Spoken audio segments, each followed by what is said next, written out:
ભક્તિ શાસ્ત્રીના સેશનમાં જેમાં આપણે ઓલમોસ્ટ પહેલા અધ્યાયની પૂર્ણાહુતિના આરે છીએ. તમારું બધાનું ખૂબ ખૂબ ફરીથી હૃદયપૂર્વક હું સ્વાગત કરું છું ઇસ્કોન બેંગલુરુ શ્રી શ્રી રાધા ગોવિંદ મંદિર કુલાઈ તરફથી ચાલતા ભક્તિ શાસ્ત્રીના આ સેશનમાં. શરૂઆત આપણે કરીશું ભગવાન શ્રી શ્રી રાધા ગોવિંદજીના ચરણોમાં ખૂબ ભાવપૂર્વક પ્રેમપૂર્વકની પ્રાર્થના સાથે.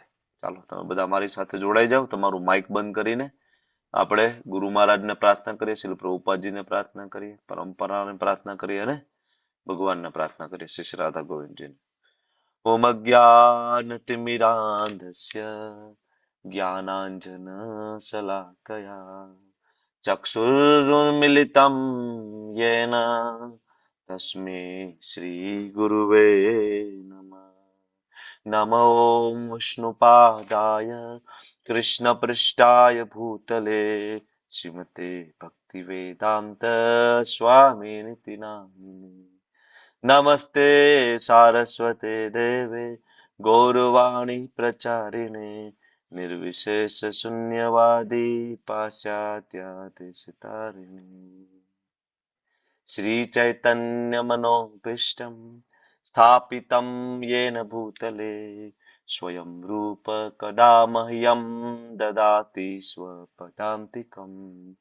વંદેહમ શ્રીગુરો શ્રીયુતાપદકમલમ શ્રીગુરું વૈષ્ણવાંશ્ચ શ્રીરૂપમ સાગ્રજાતમ સહગણ રઘુનાથાન્વિતમ તમ સજીવમ સાદ્વૈતમ સાવધૂતમ પરિજન સહિતમ કૃષ્ણા ચૈતન્ય દેવમ શ્રી રાધા કૃષ્ણ પાદાન સહગણ લલિતા શ્રી વિશાખાન્વિતાંશ. હે કૃષ્ણા કરુણા સિંધુ દીનબંધો જગતપતે ગોપેશ ગોપિકા કાંત રાધા કાંત નમસ્તુતે. તપ્ત કાંચન ગૌરાંગી શ્રી રાધે વૃંદાવનેશ્વરી વૃષભાનુ સુતે દેવી પ્रणमामि हरिप्रिये.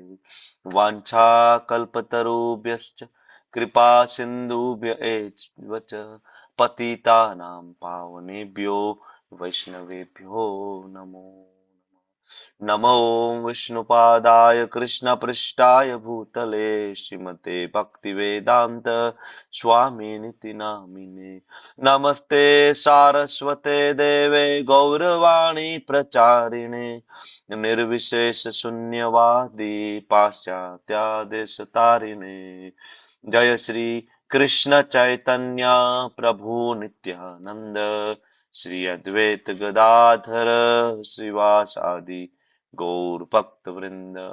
हरे कृष्णा कृष्णा कृष्णा हरे हरे हरे राम राम राम हरे हरे. हरे कृष्ण प्रभु जी दंडवत प्रणाम. हरे हरे कृष्णा. कृष्ण प्रभु जी दंडवत प्रणाम. परेश हरे शाह कृष्ण प्रभु जी, हरे कृष्ण राजेश्वरी प्रभु जी माता जी, दंडवत प्रणाम. जूही माता जी, गीता माता जी, हरे प्रिया कृष्ण जयसवाल प्रभु जी माता जी, જયશ્રી સુમંગલા માતાજી, અર્ચના ગોહિલ માતાજી, બધાનું ખૂબ ખૂબ હૃદયપૂર્વકનું સ્વાગત છે. દયાલક્ષ્મી માતાજી, વેલકમ વેલકમ. તો સેશનની શરૂઆત કરતા પહેલા તમને એક હોમવર્ક આપવામાં આવ્યું હતું. ઘણા બધાએ તો મને મોકલ્યું છે સરસ મજાનું રિસર્ચ કરીને, અને ઘણા બધાનું નથી આવ્યું હજી. તો એન્ડ્રેસ કરો 16 સંસ્કાર વિશે. બધાએ એક એક સંસ્કાર વિશે કંઈક ને કંઈક બોલવાનું છે, જેટલું આવડે એટલું. યુ ડોન્ટ વરી, કઈ ચિંતા કરવાની જરૂર નથી, બહુ અઘરો વિષય નથી. બરાબર, એટલે એન્ડ્રેસ થાય એ મુજબ આપણે પૂછતા જઈએ. મિત્રવિંદા માતાજીથી શરૂઆત કરીએ. યસ માતાજી બોલો. એક એક જ હરે બોલવાનું છે, કૃષ્ણ. એટલે હા હા હરે કૃષ્ણ પ્રભુજી. હા યસ હરે કૃષ્ણ. પેલો સંસ્કાર ગર્ભાધાન સંસ્કાર. હમ તો ક્યારે? તો ઈ સંતાન પ્રાપ્તિ માટેના પ્રથમ મિલન સમયે. પછી એનું મહત્વ. પ્રભુપાદ કહેતા કે આ માત્ર વિષય ભોગ નથી, પણ એક શુદ્ધ કૃષ્ણ ભક્ત આત્માને જગતમાં લાવવા માટેની પ્રાર્થના છે. વૈજ્ઞાનિક રીતે માતા પિતાની માનસિક સ્થિતિ ગર્ભધારણ સમયે જનીનો પર અસર કરે છે. હરે કૃષ્ણ. હરે કૃષ્ણ. Thank you. તો ગર્ભાધાન સંસ્કાર બહુ મહત્વનો સંસ્કાર છે, જે માતા પિતા બનનારા જે દંપતી હોય એને શરીર, મન અને બુદ્ધિ અને સાથે સાથે પોતાનું ચિત્તને તૈયાર કરવા માટે આ સંસ્કાર છે, બહુ ઇમ્પોર્ટન્ટ સંસ્કાર છે. બરાબર. આપણી સંસ્કૃતિની અંદર સંતાન આપણાથી પણ શ્રેષ્ઠ બને એવો આપણે હંમેશા પ્રયત્ન કરીએ છીએ. બરાબર ને? આપણા બાળકોને ભણાવીએ, ગણાવીએ, હોશિયાર કરીએ. શું કામ? આપણે હંમેશા દરેક માતા પિતા એવું ઈચ્છે કે મારો દીકરો મારા કરતા સવાયો થાય અને હોશિયાર બને. બરાબર. ગર્ભાધાન સંસ્કાર છે એ એના ઉપર છે કે એ ગર્ભાધાન સંસ્કારથી તમે એવી આત્માનું આહવાન કરી શકો કે જે પુણ્યશાળી આત્મા હોય. અને ઘણા બધા એની અંદર રૂલ્સ એન્ડ રેગ્યુલેશન, એની અંદર નિયમો, જેમ કે માતા પિતાના આશીર્વાદ લેવા, વડીલોના આશીર્વાદ લેવા, બ્રહ્મચર્યનું પાલન કરવું. બરાબર. જ્યારે ગર્ભાધાન સંસ્કાર થાય એની પહેલા પતિ પત્નીનું બંનેનું બ્રહ્મચર્ય વ્રત ધારણ કર્યું હોય. ભગવાન શ્રી કૃષ્ણને ખૂબ પ્રસન્ન થાય એવી સ્તુતિઓ દ્વારા એમને પ્રાર્થના કરવામાં આવી હોય. બરાબર. બ્રાહ્મણ, વૈષ્ણવ અને ગૌ માતાને સંતુષ્ટ કરવામાં આવે પ્રસાદ આપીને. બરાબર. અને પછી યોગ્ય સમય, બરાબર, જે આપણા પંચાંગ પ્રમાણે એક યોગ્ય દિવસ, એક યોગ્ય તિથિ આ બધું નક્કી કરવામાં આવે ને એ સમયે પતિ પત્નીનું જે મિલન થાય અને ત્યારે ભાવ હંમેશા એવો હોય. જનરલી અત્યારે કેવું પતિ પત્નીનું અથવા દંપતીનું મિલન છે એ ભોગને અનુલક્ષીને મિલન થતું હોય, પણ હંમેશા કૃષ્ણ ભાવનામૃતની અંદર આપણે આગળ વધીએ તો આપણને ખબર પડે કે આ એક બહુ મોટું વિજ્ઞાન છે, કારણ કે એની ઇફેક્ટ ડાયરેક્ટ ડીએનએ ઉપર પડે. પતિ પત્નીનું જ્યારે સંબંધ બંધાય ને ત્યારે મનમાં જે કઈ વિચારો ચાલતા હોય એ વિચારો સાથે આગળની પ્રોજેની એટલે કે જે સંતાન છે આગળ આવતું હોય છે. બરાબર. અને એનું બેસ્ટ એક્ઝામ્પલ સ્વયં પ્રહલાદ મહારાજ પોતે. તમને બધાને ખ્યાલ છે નરસિંહ પુરાણની અંદર એક અલગ કથા પણ આપેલી છે જેમાં હિરણ્યકશિપુ જંગલની અંદર તપશ્ચર્યા કરવા ગયો હતો, તો નારદજી અને પર્વત મુનિ બંને ગયા અને અહીંયા સતત હરે કૃષ્ણ મહામંત્રનો જપ કરતા હતા અથવા ઓમ નમો નારાયણનો જપ કરતા હતા કોન્સ્ટન્ટ. તો એનાથી ડિસ્ટર્બ થયું. કોને? હિરણ્યકશિપુને. હિરણ્યકશિપુ તપશ્ચર્યા છોડીને ઘરે આવી ગયો અને સતત એના મનમાં જ ચાલતું હતું. ઓલા બે સાધુડા આવ્યા હતા ને સતત રામકૃષ્ણ રામકૃષ્ણ કરતા હતા. હવે એમ કરીને એ જ અવસ્થામાં એની પત્ની સાથે એમનો સંબંધ થયો. બરાબર. અને પ્રહલાદ મહારાજ બરાબર મહાભાગવત પ્રગટ થયા, કારણ કે સ્મરણ સતત રામ અને કૃષ્ણનું હતું અને સંબંધ થયો હતો. તો ગર્ભાધાન સંસ્કાર છે બહુ મહત્વનો સંસ્કાર છે, આખું વિજ્ઞાન છે. આયુર્વેદમાં બહુ ડિટેલમાં આપવામાં આવ્યું છે. આયુર્વેદમાં તો ઇવન પેલા બોડીને તૈયાર કરવામાં આવે, માતાજી અને પ્રભુજી બંનેને તૈયાર કરવામાં આવે.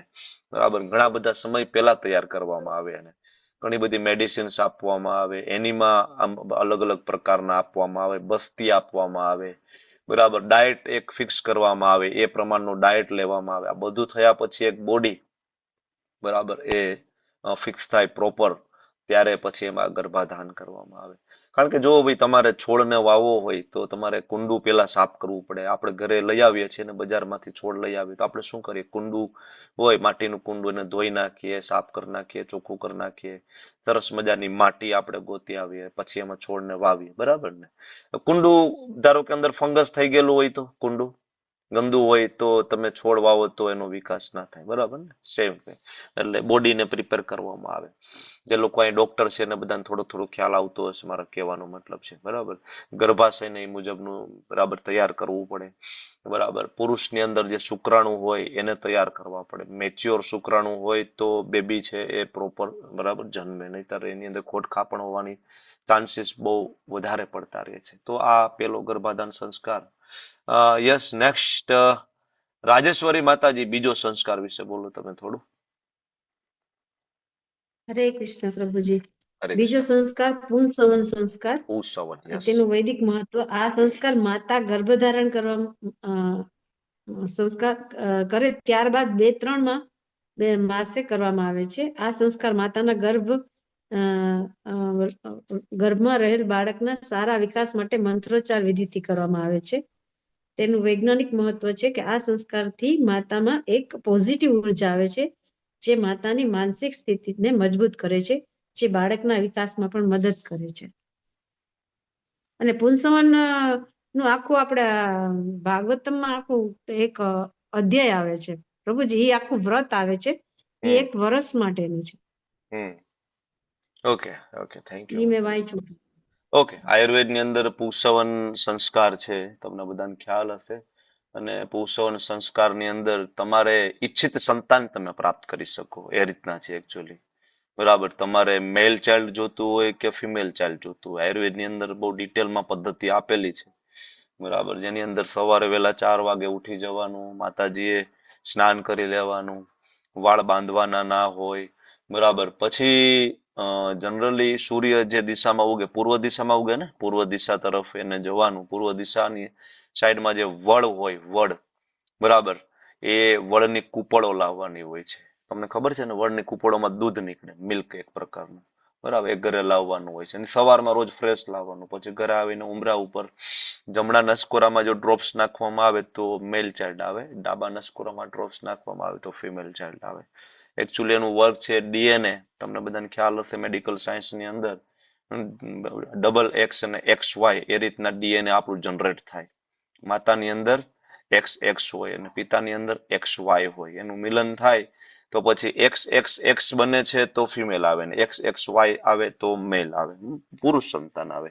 તો એનું ઘણી બધી ઇફેક્ટ થાય, પણ એની અંદર નિયમો ઘણા બધા હોય છે. અમે હોસ્પિટલમાં એક વ્યક્તિને વળી આ સલાહ આપી હતી તો એને રિઝલ્ટ મળ્યું હતું. હું એના માટે કોઈ એક્સપર્ટ નથી, પણ આયુર્વેદમાં એનું વર્ણન છે. ઘણા બધા આયુર્વેદિક ડોક્ટરો આ પ્રેક્ટિસ કરતા હોય છે પુંસવન સંસ્કારની. પણ મોટા ભાગે એનો મિસયુઝ વધારે થાય કે નહીં નહીં અમારે દીકરો જ જોઈએ છે, આવી ભાવનાથી જ્યારે કરવામાં આવે તો આપણને રિઝલ્ટ ના મળી શકે, એવું બની શકે. કારણ કે પુંસવન ખાલી દીકરા માટે નથી, એ ઈચ્છિત સંતાન માટે છે, પુત્રી અને પુત્ર બને. અને ધ્યેય એવો હોવો જોઈએ કે પુત્ર આવે કે પુત્રી આવે તો ભગવાનની સેવામાં લાગે. આ ધ્યેય સાથે જ્યારે એ કરવામાં આવે ત્યારે એનું સારું એવું પરિણામ મળતું હોય છે. વિધિ બહુ ડિટેલમાં છે, મેં તમને ખાલી શોર્ટમાં કીધું છે. એટલે આ વિધિ સાંભળીને તમારે ઘરે પ્રેક્ટિકલ નથી કરવાનો, એના એક્સપર્ટ ડોક્ટર હોય, બરાબર, એની પાસે જવું પડે, સલાહ લેવી પડે, એટલા માટે. ચાલો પ્રભુજી, નેક્સ્ટ. હરે કૃષ્ણ. પ્રભુજી ભાગવતમમાં આપેલું છે. હા માતાજી, છે. ઓકે, નેક્સ્ટ અર્ચના માતાજી. ચાલો નેક્સ્ટ સંસ્કાર અર્ચના માતાજી. હરે કૃષ્ણ. આધાર છે શ્રીમન નયન સંસ્કાર તે મારા ઘરના 6 થી 8 તમારો મહિનામાં થઈ વોઇસ જાય. બહુ બ્રેકિંગ આવે છે માતાજી. તમે એવું હોય તો વિડીયો સ્ટોપ કરી દો ને. વિડીયો સ્ટોપ કરી દો. હા, હવે બોલો. હરે કૃષ્ણ પ્રભુજી હવે આવે છે? હા, આવે છે. શ્રીમન નયન સંસ્કાર તે માતાના ગર્ભમાં 6 થી 8 મહિના હોય ને ત્યારે કરવામાં આવે છે. તે બાળક અને માતાની રક્ષા થાય તે માટે કરવામાં આવે છે. અને ઈ બાળકના જન્મ પહેલા કરવામાં આવે છે. ગર્ભાવસ્થામાં બાળક અને માતાનું યોગ્ય આરોગ્ય જળવાઈ રહે તે માટે કરવાના છે. અને સાયન્ટિફિક રીઝન એ છે કે ઇમોશનલ સપોર્ટ અને સ્ટ્રેસને રિડ્યુસ કરે પ્રભુજી.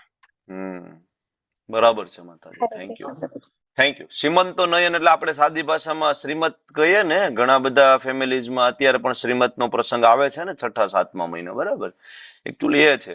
અને એકોર્ડિંગ ટુ આયુર્વેદ અને મેડિકલ સાયન્સ જોવા જઈએ ને તો શ્રીમંતનો પ્રસંગ અને એ જે દિવસો રહ્યા ને, અહીંયા આપણા ગાયનેકોલોજીસ્ટ મેડમ છે એને ખ્યાલ હશે કે એકચ્યુઅલી એ 6થો 7મા મહિનાનો પીરિયડ છે એ માતા માટે બહુ ક્રુશિયલ હોય છે. મોટા ભાગે મિસકેરેજ થવાના ચાન્સીસ ને એ કદાચ પ્રીમેચ્યોર બરાબર ડિલિવરી થવી ને પછી પ્રીમેચ્યોર બેબી જો ડિલિવર થાય તો એની અંદર ઘણી બધી ડિફેક્ટ રહી જતી હોય છે, બરાબર, બોલતું ના હોય ને પછી તો આપણે કાજલ મેડમ માતાજી આપણને વધારે કહી શકે બાબતે. પણ સીમંતો નયન, હા માતાજી કઈ કેવું છે કાજલ માતાજી? હા, એટલે હા. 6-7 મંથ પછી બધી મેચ્યોરિટી સ્ટાર્ટ થતી હોય. બ્રેન મેચ્યોરિટી સ્ટાર્ટ થાય, લંગ મેચ્યોરિટી બી સ્ટાર્ટ થાય. એકચ્યુઅલી મેચ્યોરિટી 28 વીક્સ થી 34 વીક્સ સુધીમાં, લાસ્ટ 34 વીક્સ સુધી એની મેચ્યોરિટી એ લોકો અચીવ કરી લે. એટલે 28 વીક્સ પછી એની બધી મેચ્યોરિટી ડેવલપ થતી હોય છે. ખાસ તો બ્રેનની મેચ્યોરિટી ડેવલપ થાય છે એ ટાઈમે.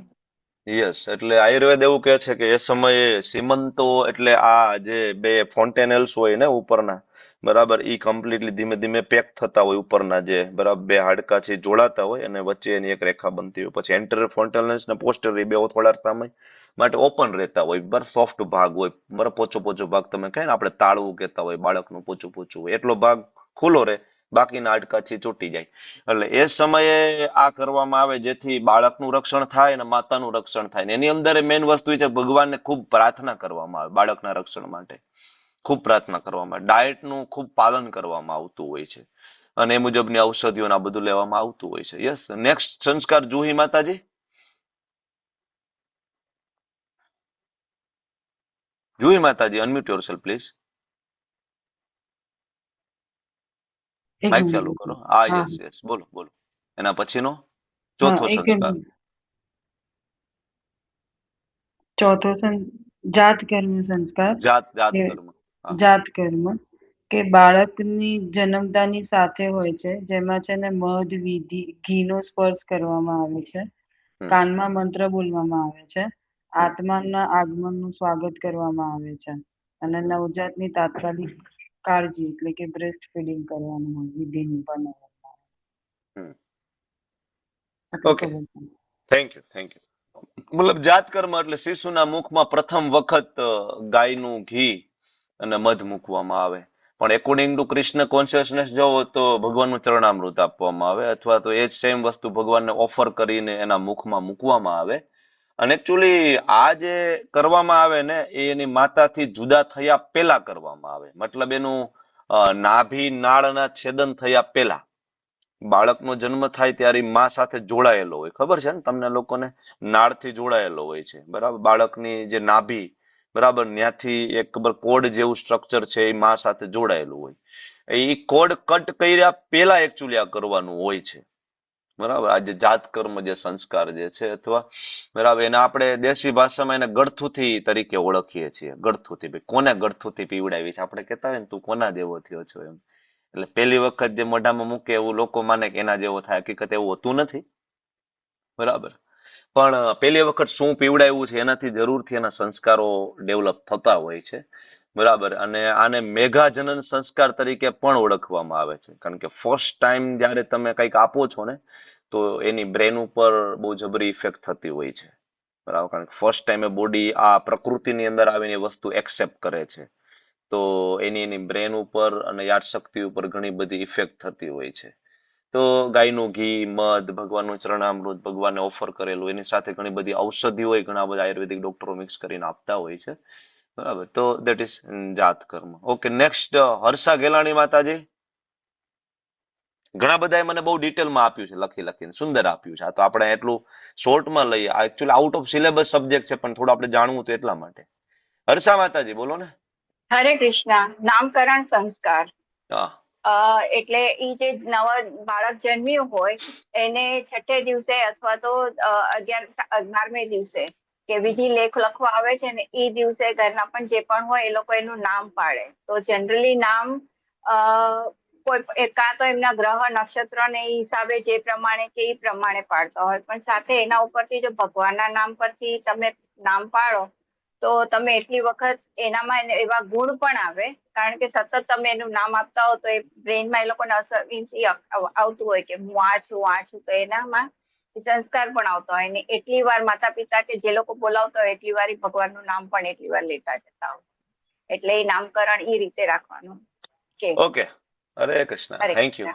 નામકરણ સંસ્કાર એટલે બાળકના નામની પ્રતિષ્ઠા, એ પણ એક સંસ્કાર છે. કારણ કે જો બાળકનો જન્મ તો એક પિંડ સ્વરૂપે થયો, બરાબર, એનું કોઈ નામ નથી હોતું, એ પિંડનું કોઈ નામ નથી હોતું, બરાબર. પછી ધીમે ધીમે આપણે એને, જેમ કે તમે કીધું, છઠ્ઠા સાતમા દિવસે નામનું મહત્વ સ્વીકારી અને એ બાળક પૂર્વજો અને જે કઈ પિતૃઓ છે એ બધાનું બરાબર નામ વધારે આગળ, એના માટે એને એક પ્રોપર નામ આપવામાં આવે, એની રાશિ પ્રમાણેનું નામ આપવામાં આવે. જેવી રીતના મૂર્તિની અંદર પ્રાણ પ્રતિષ્ઠા કરી, બરાબર, અને એક સંસ્કાર કરવામાં આવે વેદ પ્રમાણે, એવો જ આ એક સંસ્કાર છે. એકચ્યુઅલી એક પિંડનું એક નામ આપવામાં આવે છે, અને ઘણી વખત નામ સદીઓ સુધી યાદ રહેતું હોય છે. અત્યારે આપણે જેટલાના નામ યાદ રાખીએ છીએ એકચ્યુઅલી શરીરનું નામ છે, આત્માનું તો કોઈ નામ છે નહીં, બરાબર. તો બાળકની છઠ્ઠી આપણે કહીએ એક જાતનું, તો એ છઠ્ઠી આ નામકરણ સંસ્કારથી જ ઓળખાય છે. ઓકે, નેક્સ્ટ ગીતા માતાજી, બોલો. હરે કૃષ્ણ પ્રભુજી.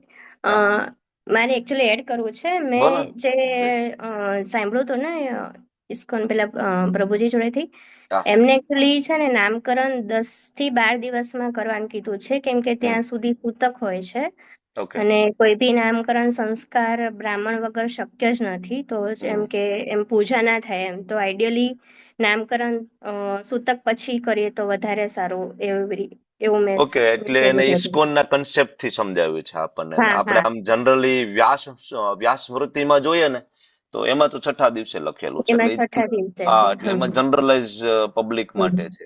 એકવાર આપણે ઇસ્કોનને ફોલો કરતા હોઈએ તો આપણે બધા બ્રાહ્મણો વૈષ્ણવોને બોલાવવા હોય તો એ બરાબર છે 10મા દિવસ. આમ તો સૂતક તો પછી ડિપેન્ડ કરે કે કઈ જાતિ છે એના ઉપર ડિપેન્ડ કરે પાછું. બ્રાહ્મણો હોય તો વધારે સૂતક લાગે, વૈશ્ય હા, હોય તો તો સવા ઓછું મહિના લાગે. સુધી હોય છે. સવા મહિનો બરાબર. હા, સવા મહિનો હા. પછી 27 દિવસ, 13 દિવસ, 9 દિવસ ડિપેન્ડ કરે. ઇટ્સ ઓકે, બરાબર છે માતાજી. Thank you for correction. Yes, Gita માતાજી. હરે કૃષ્ણ પ્રભુજી. હરે કૃષ્ણ. નિષ્ક્રમણ સંસ્કાર. નિષ્ક્રમણ. બાળકને યસ. પ્રથમ વખત ઘરની બહાર લઈ જવામાં આવે એને નિષ્ક્રમણ સંસ્કાર કહેવાય છે. 40 દિવસ પછી અથવા તો 4 મહિને એને જ્યારે આપણે બહાર લઈ જઈએ ચોથા મહિને ત્યારે નિષ્ક્રમણ કહેવાય છે. અને મહત્વ સૂર્ય અને પ્રકૃતિના આશીર્વાદ મેળવવા માટે પ્રભુજી. પછી બસ પ્રભુજી, મેં આટલું જ લખ્યું છે. ઓકે, કોઈને એડ કરવું છે આની અંદર? હરે કૃષ્ણ હા પ્રભુ. પ્રભુજી. હા, પ્રભુજી. હરે કૃષ્ણ. બોલો, એક વ્યક્તિ બોલો ગમે તે. હરે કૃષ્ણ પ્રભુજી. બોલો. એટલે પ્રભુજી આમાં ક્યાં પ્રકૃતિ સાથે જોડાણ પણ થાય છે અને બીજું એ કે સાયન્ટિફિક એનો બેનિફિટ એ છે કે વિટામિન ડી સિન્થેસિસ અને સેન્સરી ડેવલપમેન્ટ. એટલે સેન્સીસ ધીરે ધીરે ડેવલપ થતા હોય છે. Yes, thank you. નિષ્ક્રમણ એટલે પ્રથમ વાર કુમારાગારની બહાર લઈ જવું. શાસ્ત્રો એવું કે છે પેલાના સમયમાં કુમારાગાર ને એવું બનાવવા આવતું, કારણ કે બાળક શરૂઆતમાં 22 કલાક સુધી સૂવે, એની ઊંઘ બહુ વધારે હોય, 22 કલાક સુધી સૂવે, બરાબર. ખાસ તો ફિમેલ ચાઇલ્ડ હોય ને, બરાબર, એ વધારે સૂવે અને શાંત હોય, અને મેલ ચાઇલ્ડ હોય ને તો એ તો બહુ હેરાન કરી નાખે માને, બરાબર. એ તો રાત્રે બરાબર એમાં ઊંધું થઈ જાય. માને સુવાનો ટાઈમ હોય ને તો મેલ ચાઇલ્ડ નો ઉઠવાનો ટાઈમ થઈ જાય. એક્ઝેક્ટ બને ક્રોસ કરીને ચાલે, બિલકુલ સુવા ના દે. ફિમેલ ચાઇલ્ડ હોય ને તો જનરલી વાંધો નહીં. આવું થાય ને? શું લાગે, તમારો પ્રેક્ટિકલ એક્સપિરિયન્સ હશે ને? ઘણા બધા મોટા માતાજીઓ મારા છે તો, બરાબર ને? મારો તો બહુ હા પ્રભુ. ઓકે, ચાલો. જયશ્રી સુમંગલા માતાજી, નેક્સ્ટ. પ્રભુજી બીજ હરે કૃષ્ણ. હરે કૃષ્ણ. જોન્ડિસ થતો હોય છે ને, જોન્ડિસ થતો હોય એના છે માટે એટલે પણ સોરી. હા, એના માટે બરાબર પણ. બરાબર છે. Thank you. ચાલો, જયશ્રી માતાજી, બોલો. સાતમો સંસ્કાર પ્રભુજી અન્નપ્રાશન સંસ્કાર, કે બાળકને પહેલી વાર જ્યારે અન્ન આપવામાં આવે છે ત્યારે આપણે મતલબ ગુરુ મહારાજ દ્વારા અને મતલબ ભગવાનને ઓફર કરેલું કંઈક પણ પહેલું બાળકને આપવું જોઈએ. કેટલા મહિના કરીએ? મતલબ 6 મહિના પૂરા થાય પછી કરતા હોય છે પ્રભુજી, 7-8 મહિનાની આજુબાજુ કરતા હોય છે. બરાબર છે. ફર્સ્ટ ટાઈમ બરાબર અન્ન ગ્રહણ કરવા માટેનો સંસ્કાર છે જન્મ પછી. જનરલી 6ઠા મહિના અથવા 6ઠા મહિના પછી 7મા મહિનાની વચ્ચે આ પીરિયડમાં મહાન સંત આચાર્ય બરાબર એ જનરલી આપતા હોય. આપણી બાજુ ગુજરાતમાં મને લાગે એટલો ટ્રેન્ડ નથી મેં જોયો. અન્નપ્રાશન સંસ્કારમાં કોઈ મોટી વિધિ કે લોકોને બોલાવીને ઉત્સવ નથી કરતા, પણ બંગાળ સાઈડમાં થાય છે. આજે પણ આપણા માયાપુરના મંદિરમાં ને એમાં થાય છે. ભક્તો આવે છે, ઉત્સવ ત્યાં મંદિરે રાખે છે, પછી મહારાજ આવે અને મહારાજ છે પોતાના હાથેથી પેલો કોળિયો આપતા હોય છે ભગવાનને ભોગ લગાડેલો. આપણી સાઈડ તો ધીમે ધીમે સંસ્કારનો આપણે એટલું ફોલો નથી કરતા. ચાલો, નેક્સ્ટ દેવયાની માતાજી. હરે કૃષ્ણ પ્રભુજી. હરે કૃષ્ણ. નેક્સ્ટ સંસ્કાર છે ઈ ચૂડામણ અથવા તો મુંડન સંસ્કાર કહેવામાં આવે છે. વચ્ચે કર્ણવેદ સંસ્કાર ના રહી ગયો, આઠમો કર્ણવેદ નથી આવે છે. હવે પછી આવશે પ્રભુ. 9મો આવશે. ઓકે. નવમો છે પ્રભુજી. ડન. બોલો. હા, એટલે મુંડન સંસ્કાર છે જે ત્રીજા વર્ષમાં આપવામાં આવે છે. અને એના લીધે જનરલી વૈદિક સાહિત્યમાં એવું કહેવામાં આવે છે કે અહંકારનો ત્યાગ થાય છે. જેમને બાળ સાથે વધારે અટેચમેન્ટ હોય તો એ ઉતારવાથી એના અહંકારનો ત્યાગ થાય છે. અને બીજું કે વૈજ્ઞાનિક રીતે જો એની ચામડી જે હોય છે એની મસ્તિષ્કમાં એ થોડી મજબૂત બને છે. તમે વાળ ઉતારી દો તો, અને વાળ એના પછી જે આવે છે ને પેલો વાળો હોય એ વીક હોય છે. એટલે તમે એ ઉતારી દો ને પછી નવા જે વાળ આવે છે મજબૂત આવે છે. Okay, thank you so much માતાજી. ચાલો, પ્રિન્સી માતાજી, નેક્સ્ટ. ચાલો, ફટાફટ, કમ ઓન. હરે કૃષ્ણ પ્રભુજી. હરે કૃષ્ણ. નવદમ સંસ્કાર, કાન વીંધવાનો સંસ્કાર. આ સંસ્કાર બાલિકાના કાન અને નાકનું છેદન કરવામાં આવે છે. આયુર્વેદમાં કર્ણવેદ સંસ્કારનું બહુ મહત્વ છે કે જેનાથી બાળક ઘણા રોગથી મુક્ત રહે અને તે ઝડપથી વિકસિત થાય અને તેની શ્રવણ શક્તિ વધે અને સેવા વોઇસ બ્રેકિંગ છે શ્રવણ કરે માતાજી. અને તરત યાદ રહે છે. Okay, thank you. કર્ણવેદ એવું નહીં કે ખાલી લેડીઝમાં જ થાય, બંનેમાં થાય, જેન્ટ્સમાં. બરાબર, તમે જુઓ એટલે પેલાના મેં મારા દાદાને જોયા છે, એના કાન વિંધેલા હતા. અત્યારે આપણને થોડું કાન વિંધતા શરમ આવે, પણ એકોર્ડિંગ ટુ આયુર્વેદ જોઈએ ને તો ઘણા બધા બીમારીથી તમે બચી શકો છો કર્ણવેદનની અંદર. બરાબર, જેમ કે જેને સાઇનોસાઇટિસના ઇસ્યુ હોય ને તો એને કર્ણવેદનથી ખૂબ ફાયદો થાય છે. બરાબર, બીજું ઘણું બધું બીમારીઓ છે જેનાથી બચી શકાય છે. તો બીજું યાદ શક્તિ ખૂબ સારી રહે છે. ઓકે, ચાલો. અને બીજું એક આ પ્રભુપાદની એક બુક ની અંદર બહુ લખ્યું છે કે ભાઈ ભોગ કરવા તમારે હોય, મતલબ સોના ચાંદીનું પહેરવું હોય તો એની પેલા પીડા પણ સહન કરવી પડે. એક ઇનડાયરેક્ટ મેસેજ છે એની અંદર. સોના ચાંદીનું કાનમાં પહેરવાનો બહુ શોખ હોય તો પેલા પીડા સહન કરવી પડે. આ ભૌતિક જગતના સુખ આવા છે કે જે હંમેશા સાથે પીડા લઈને આવે. શ્રીલ પ્રભુપાદજી ચોથો કેન્ટો એમાં રુદ્ર ગીતના એક શ્લોકના ભાવાર્થમાં પ્રભુપાદ આ વસ્તુ ત્યાં મેન્શન કરે છે. ઓકે, યસ, નેક્સ્ટ ધાર્મી માતાજી. હરે કૃષ્ણ પ્રભુજી. 10મો સંસ્કાર. હા, જ્યારે પહેલી વખત ભણવા જાય છે ને ત્યારનું બાળક 5મા વર્ષે કહેવાય ને પહેલી વખત ભણવા જતો હોય છે, તો ત્યારે એને ઓમ યા શ્રી ગણેશાય નમઃ તરીકે કહેવાય ને કયો સંસ્કાર કહેવાય? વિદ્યારંભ. વિદ્યારંભ. ઓકે. જ્ઞાનારંભ માટે કરવામાં આવતો છે અને કહેવાય ને early childhood cognitive peak learning phase, એટલે પહેલી વખતે ભણવાની શરૂઆત થતી હોય છે, એના માટેનું છે. હરે કૃષ્ણ. ઓકે, વિદ્યારંભ ને બીજું ઉપનયન બે સેમ ને? ઉપનયન સંસ્કાર ના પ્રભુજી, હવે કે ઉપનયન એના પછીનો છે? પછીનો છે. ઓકે, એકચ્યુઅલી જનેઉ અલગ અલગ. ધારણ કરવાનું હા, એ તો મને ખબર છે, ઉપનયનમાં જનેઉ પહેરવામાં, પણ એકચ્યુઅલી બે અલગ અલગ શાસ્ત્રમાં આ અલગ અલગ આ રીતના સંસ્કારો આપેલા છે. ઓકે, ચાલો નેક્સ્ટ. કાજલ માતાજી, નેક્સ્ટ. હરે કૃષ્ણ પ્રભુજી. બીજો સંસ્કાર છે ઉપનયન સંસ્કાર. એને જનોઈ સંસ્કાર બી કહેવામાં આવે છે. એમાં મોસ્ટલી છોકરા માટે જ હોય છે, છોકરીઓ માટે નથી હોતો એ સંસ્કાર. કારણ કે 12 વર્ષ પછી છોકરીઓ માસિક ધર્મમાં આવે છે અને એના માટે મેન આ સંસ્કાર એવો હોય છે કે આ સંસ્કાર પછી એને ગુરુકુળ મોકલવામાં આવે છે આગળની બધી વિદ્યા માટે, શીખવા માટે. એનો સમય 12 થી 16 વર્ષ વચ્ચેનો હોય છે એની. એટલે ઉપનયનનો એટલે મતલબ એવું છે, ઉપ એટલે એમ નિકટ, નયન એટલે ઉઠાન એમ, એટલે ગૃહસ્થ ધર્મની જે એને ઉપર ઉઠાવવા માટે એને જે સંસ્કાર આપવામાં આવે છે કે એને તૈયાર કરવામાં આવે છે, એટલે ઉપનયન સંસ્કાર છે. એમાં મોટે ભાગે ગાયત્રી મંત્ર આપવામાં આવે છે, પણ એ ગાયત્રી મંત્ર એવું હોય છે કે એમ મોટેથી કોઈને, કારણ કે ગુરુએ આપેલો મંત્ર હોય છે એટલે કોઈને સંભળાય નહીં, એટલે મીન્સ મોઢેથી બી બોલવો, મીન્સ મનમાં માનસિક રીતે એનો જાપ કરવાનો આવે છે. કંઈક 3 ટાઈમ એવું હોય છે, સવાર, બપોર, સાંજ એમ કરીને. બટ ઇસ્કોનમાં હરે કૃષ્ણ મંત્ર બી આપવામાં આવે છે, એમ કે હરે કૃષ્ણ મંત્ર જે પ્રભુપાદ દ્વારા આપવામાં આવ્યો છે એમ. એટલે ગાયત્રી મંત્ર બ્રાહ્મણ, કોઈ સિદ્ધ પુરુષ હોય એ દ્વારા બી અપાયેલો હોવો જોઈએ કે જેનાથી લાભ પ્રદાન કરે. અને એની જોડે દાનનું બી બહુ મહત્વ છે કે એ દિવસે જેટલું દાન કરે એટલું, જે બ્રાહ્મણે દીક્ષા આપી છે તેને દક્ષિણા જેટલી આપે એટલું વધારે સારું છે એમ. એનાથી બીજી શિક્ષામાં બાળકને જે સ્ત્રી સંગતિથી એને સ્પર્શ કરવાની મનાઈ છે, આ બધા નિયમો છે એના માટે. એનું એ જે ગુરુ છે જે દીક્ષા આપે છે એ ગુરુને દાન કરીને બધા આપણા જે પાપો ત્યાં સુધી જે થયા હોય એમાં એ બધા નષ્ટ કરે છે. અને જે દક્ષિણા આપ્યા વગર એ જ્ઞાનનું કઈ, મીન્સ એ યજ્ઞનું કઈ ફળ મળતું નથી એમ. અને બીજું જનોઈમાં સાયન્ટિફિક ઇમ્પોર્ટન્સમાં એવું છે કે એ બાળકનું છે ને મેન્ટલ ફોકસ વધારે છે, ડિસિપ્લિનમાં કઈ રીતે રાખવી એ શીખવાય છે. અને બસ પ્રભુજી, બીજું એ જે જનોઈનો જે દોરો હોય છે ને એ એકચ્યુઅલી એક્યુપ્રેશર જેવું કામ કરે છે કે જ્યારે મીન્સ વોશરૂમ જાય, ક્યારે કોઈ એક્સપાયર થઈ ગયું હોય તો એ દોરો રાઈટ સાઈડ ઈયર ઉપર લગાવે છે, તો મીન્સ એક્યુપ્રેશર જેવું કામ કરે છે કે એનાથી બ્રેનની જે ડેવલપ, મીન્સ બુદ્ધિ તીવ્ર થાય છે એની એ વસ્તુમાં આધ્યાત્મિક રીતે એમ. અને જે જનોઈ હોય છે રાઈટ શોલ્ડર થી જે રીતે પહેરે છે, એકચ્યુઅલી એ બ્લડ સર્ક્યુલેશન ઇમ્પ્રુવ કરે છે. બસ આટલું મેં લીધું હતું પેલા પ્રભુજી જોડેથી. હરે Krishna. Okay, thank you so much. ચાલો નીતા માતાજી નેક્સ્ટ. હરે કૃષ્ણ પ્રભુજી.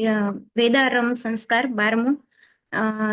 જ્યારે ગુરુકુળમાં હોય બાળક અને વેદોનું જ્ઞાન જ્યારથી શરૂ કરવામાં આવે તેમને શીખડાવવામાં આવે તેને વેદારંભ સંસ્કાર કહેવામાં આવે છે. મેં આટલું જ કર્યું છે, આમાં લખ્યું છે. ઓકે, બીજા બધાને 12મો વેદારંભ છે કે બીજો સંસ્કાર છે તમારામાં? વેદારંભ જ છે પ્રભુજી. બધામાં વેદારંભ છે તમારે? સમાવર્તન છે, સમાવર્તન. અમુક જગ્યાએ વ્યાસસ્મૃતિમાં સમાવર્તન આપ્યું છે, સમાવર્તન. પ્રભુજી એ પાછળ 14મો છે. હા, એ પણ 14મો છે ઓકે પ્રભુજી. ઓકે, ચાલો વાંધો નહીં. 12મો. હવે 13મો સંસ્કાર વિશે પ્રિયા માતાજી બોલો. હરે કૃષ્ણ પ્રભુજી. વિવાહ સંસ્કાર. વિવાહ એટલે પત્ની અને બાળકોનું ભૌતિક 13મો જગતમાંથી સંસ્કાર રહી ગયો અધ્યાત્મ- માતાજી. કેશાંત 13મો. સંસ્કાર છે. કેશાંત બધા માઇક ચાલુ નહીં સમાવર્તન કરો, સંસ્કાર. એટલે એ બીજે બધામાં જુદું જુદું છે. તમે બોલવા દો એમને પ્લીઝ. બોલો. વિવાહ એમાં એટલે એવું છે પત્ની ક્રમ બધામાં જુદો જુદો છે ને, એટલા માટે. પત્ની અને બાળકોનું ભૌતિક જગતમાંથી આધ્યાત્મિક જગતમાં ઉદ્ધાર કરવા માટે અને તેના પાલન પોષણ માટે નો હોય છે.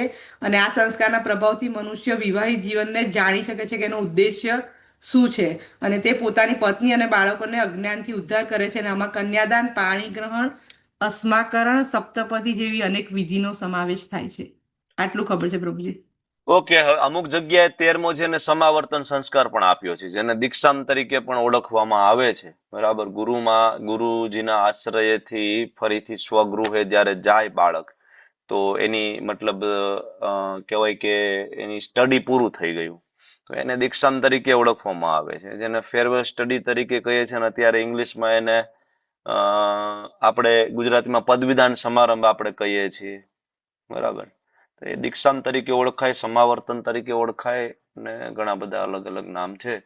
ઓકે, ચાલો નેક્સ્ટ 14મો અને 15મો 16મો 3 બાકી છે. 14મો બોલો. 14મો દર્શના માતાજી બોલો. હરે કૃષ્ણ પ્રભુજી. મારો પેલો છે ગુરુજી પેલું પ્રભુજી પેલું કેશાંત સંસ્કાર. નહીં, 14મો જે આવે ક્રમમાં બોલો ને માતાજી. સમાવર્તન સંસ્કાર તો કે શિક્ષણ પૂરું થયા પછી મહત્વ તો કે ગુરુ કુળ છોડીને સમાજમાં જવાબદાર નાગરિક તરીકે પ્રવેશો. ઓકે, ચાલો, થેન્ક યુ. 15મો ધાર્મી માતાજી બોલી જાઓ. ચાલો પ્રભુજી વિવાહ છે 15મો, અને 13મો કેશાંત હતો એવો હતો. તો 15મો હા વિવાહ થઈ ગયું. તો 16મો કયો હતો તમારામાં? અંત્યેષ્ટિ. હા. હા, તો તમારે વાનપ્રસ્થ ને સંન્યસ્ત એ બે સંસ્કાર એમાં લિસ્ટમાં નહીં હોય ને. 14મો વાનપ્રસ્થ ને 15મો સંન્યસ્ત ને 16મો અંત્યેષ્ટિ. હા, તો 16મો પછી સંન્યાસ એ નથી ને? એ તો અંત્યેષ્ટિ તો ફિનિશ થઈ ગયું. ટૂંકમાં અંત્યેષ્ટિ વિશે તો આપણે બધા જાણીએ છીએ.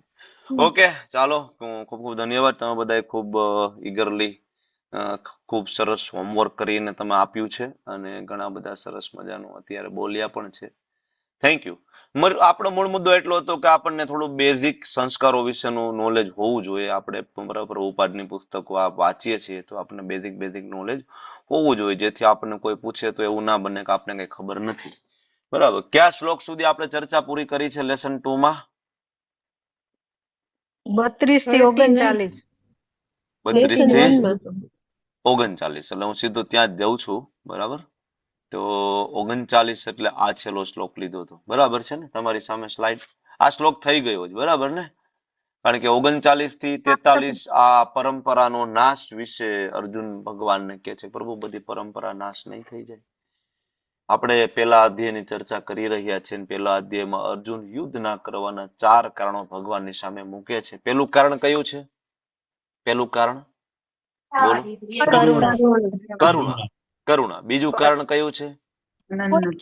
કોઈ આનંદ નથી. બરાબર. ત્રીજું કારણ કયું છે?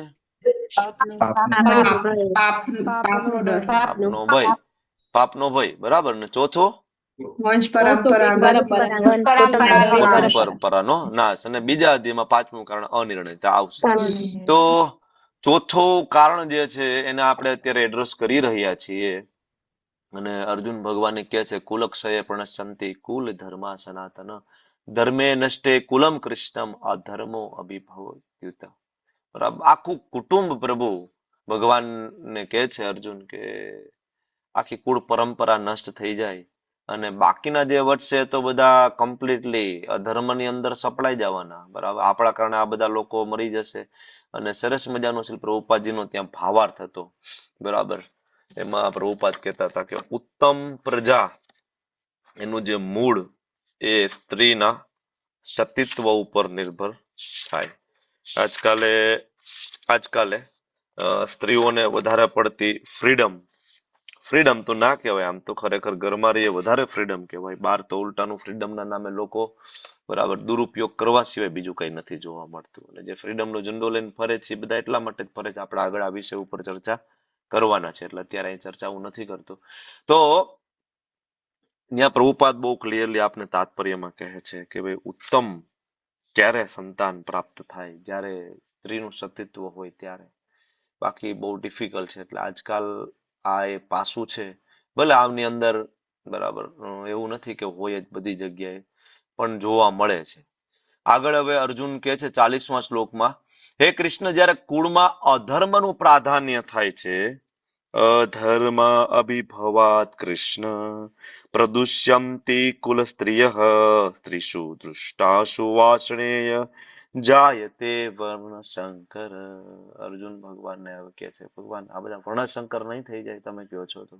બરાબર, વર્ણશંકર અત્યારે આમ તો બધી જ પ્રજા વર્ણશંકર છે. પ્રભુપાદ બહુ ક્લિયરલી કહે છે કે જેનામાં કૃષ્ણ ભાવનામૃત નથી એ બધા અલ્ટિમેટલી વર્ણશંકર છે. કૃષ્ણ ભાવનામૃત નથી, કારણ કે ભગવાનને જાણતા નથી, મનુષ્ય જીવનનો ઉદ્દેશ્ય જાણતા નથી. બરાબર, ઓકે. આના તાત્પર્યની અંદર શ્રી પ્રભુપાદ એ સ્ત્રીના સતીત્વ વિશેની વાત કરે છે. તમે લોકો વાંચો, ચાલો તાત્પર્ય વાંચો, પેજ નંબર 66.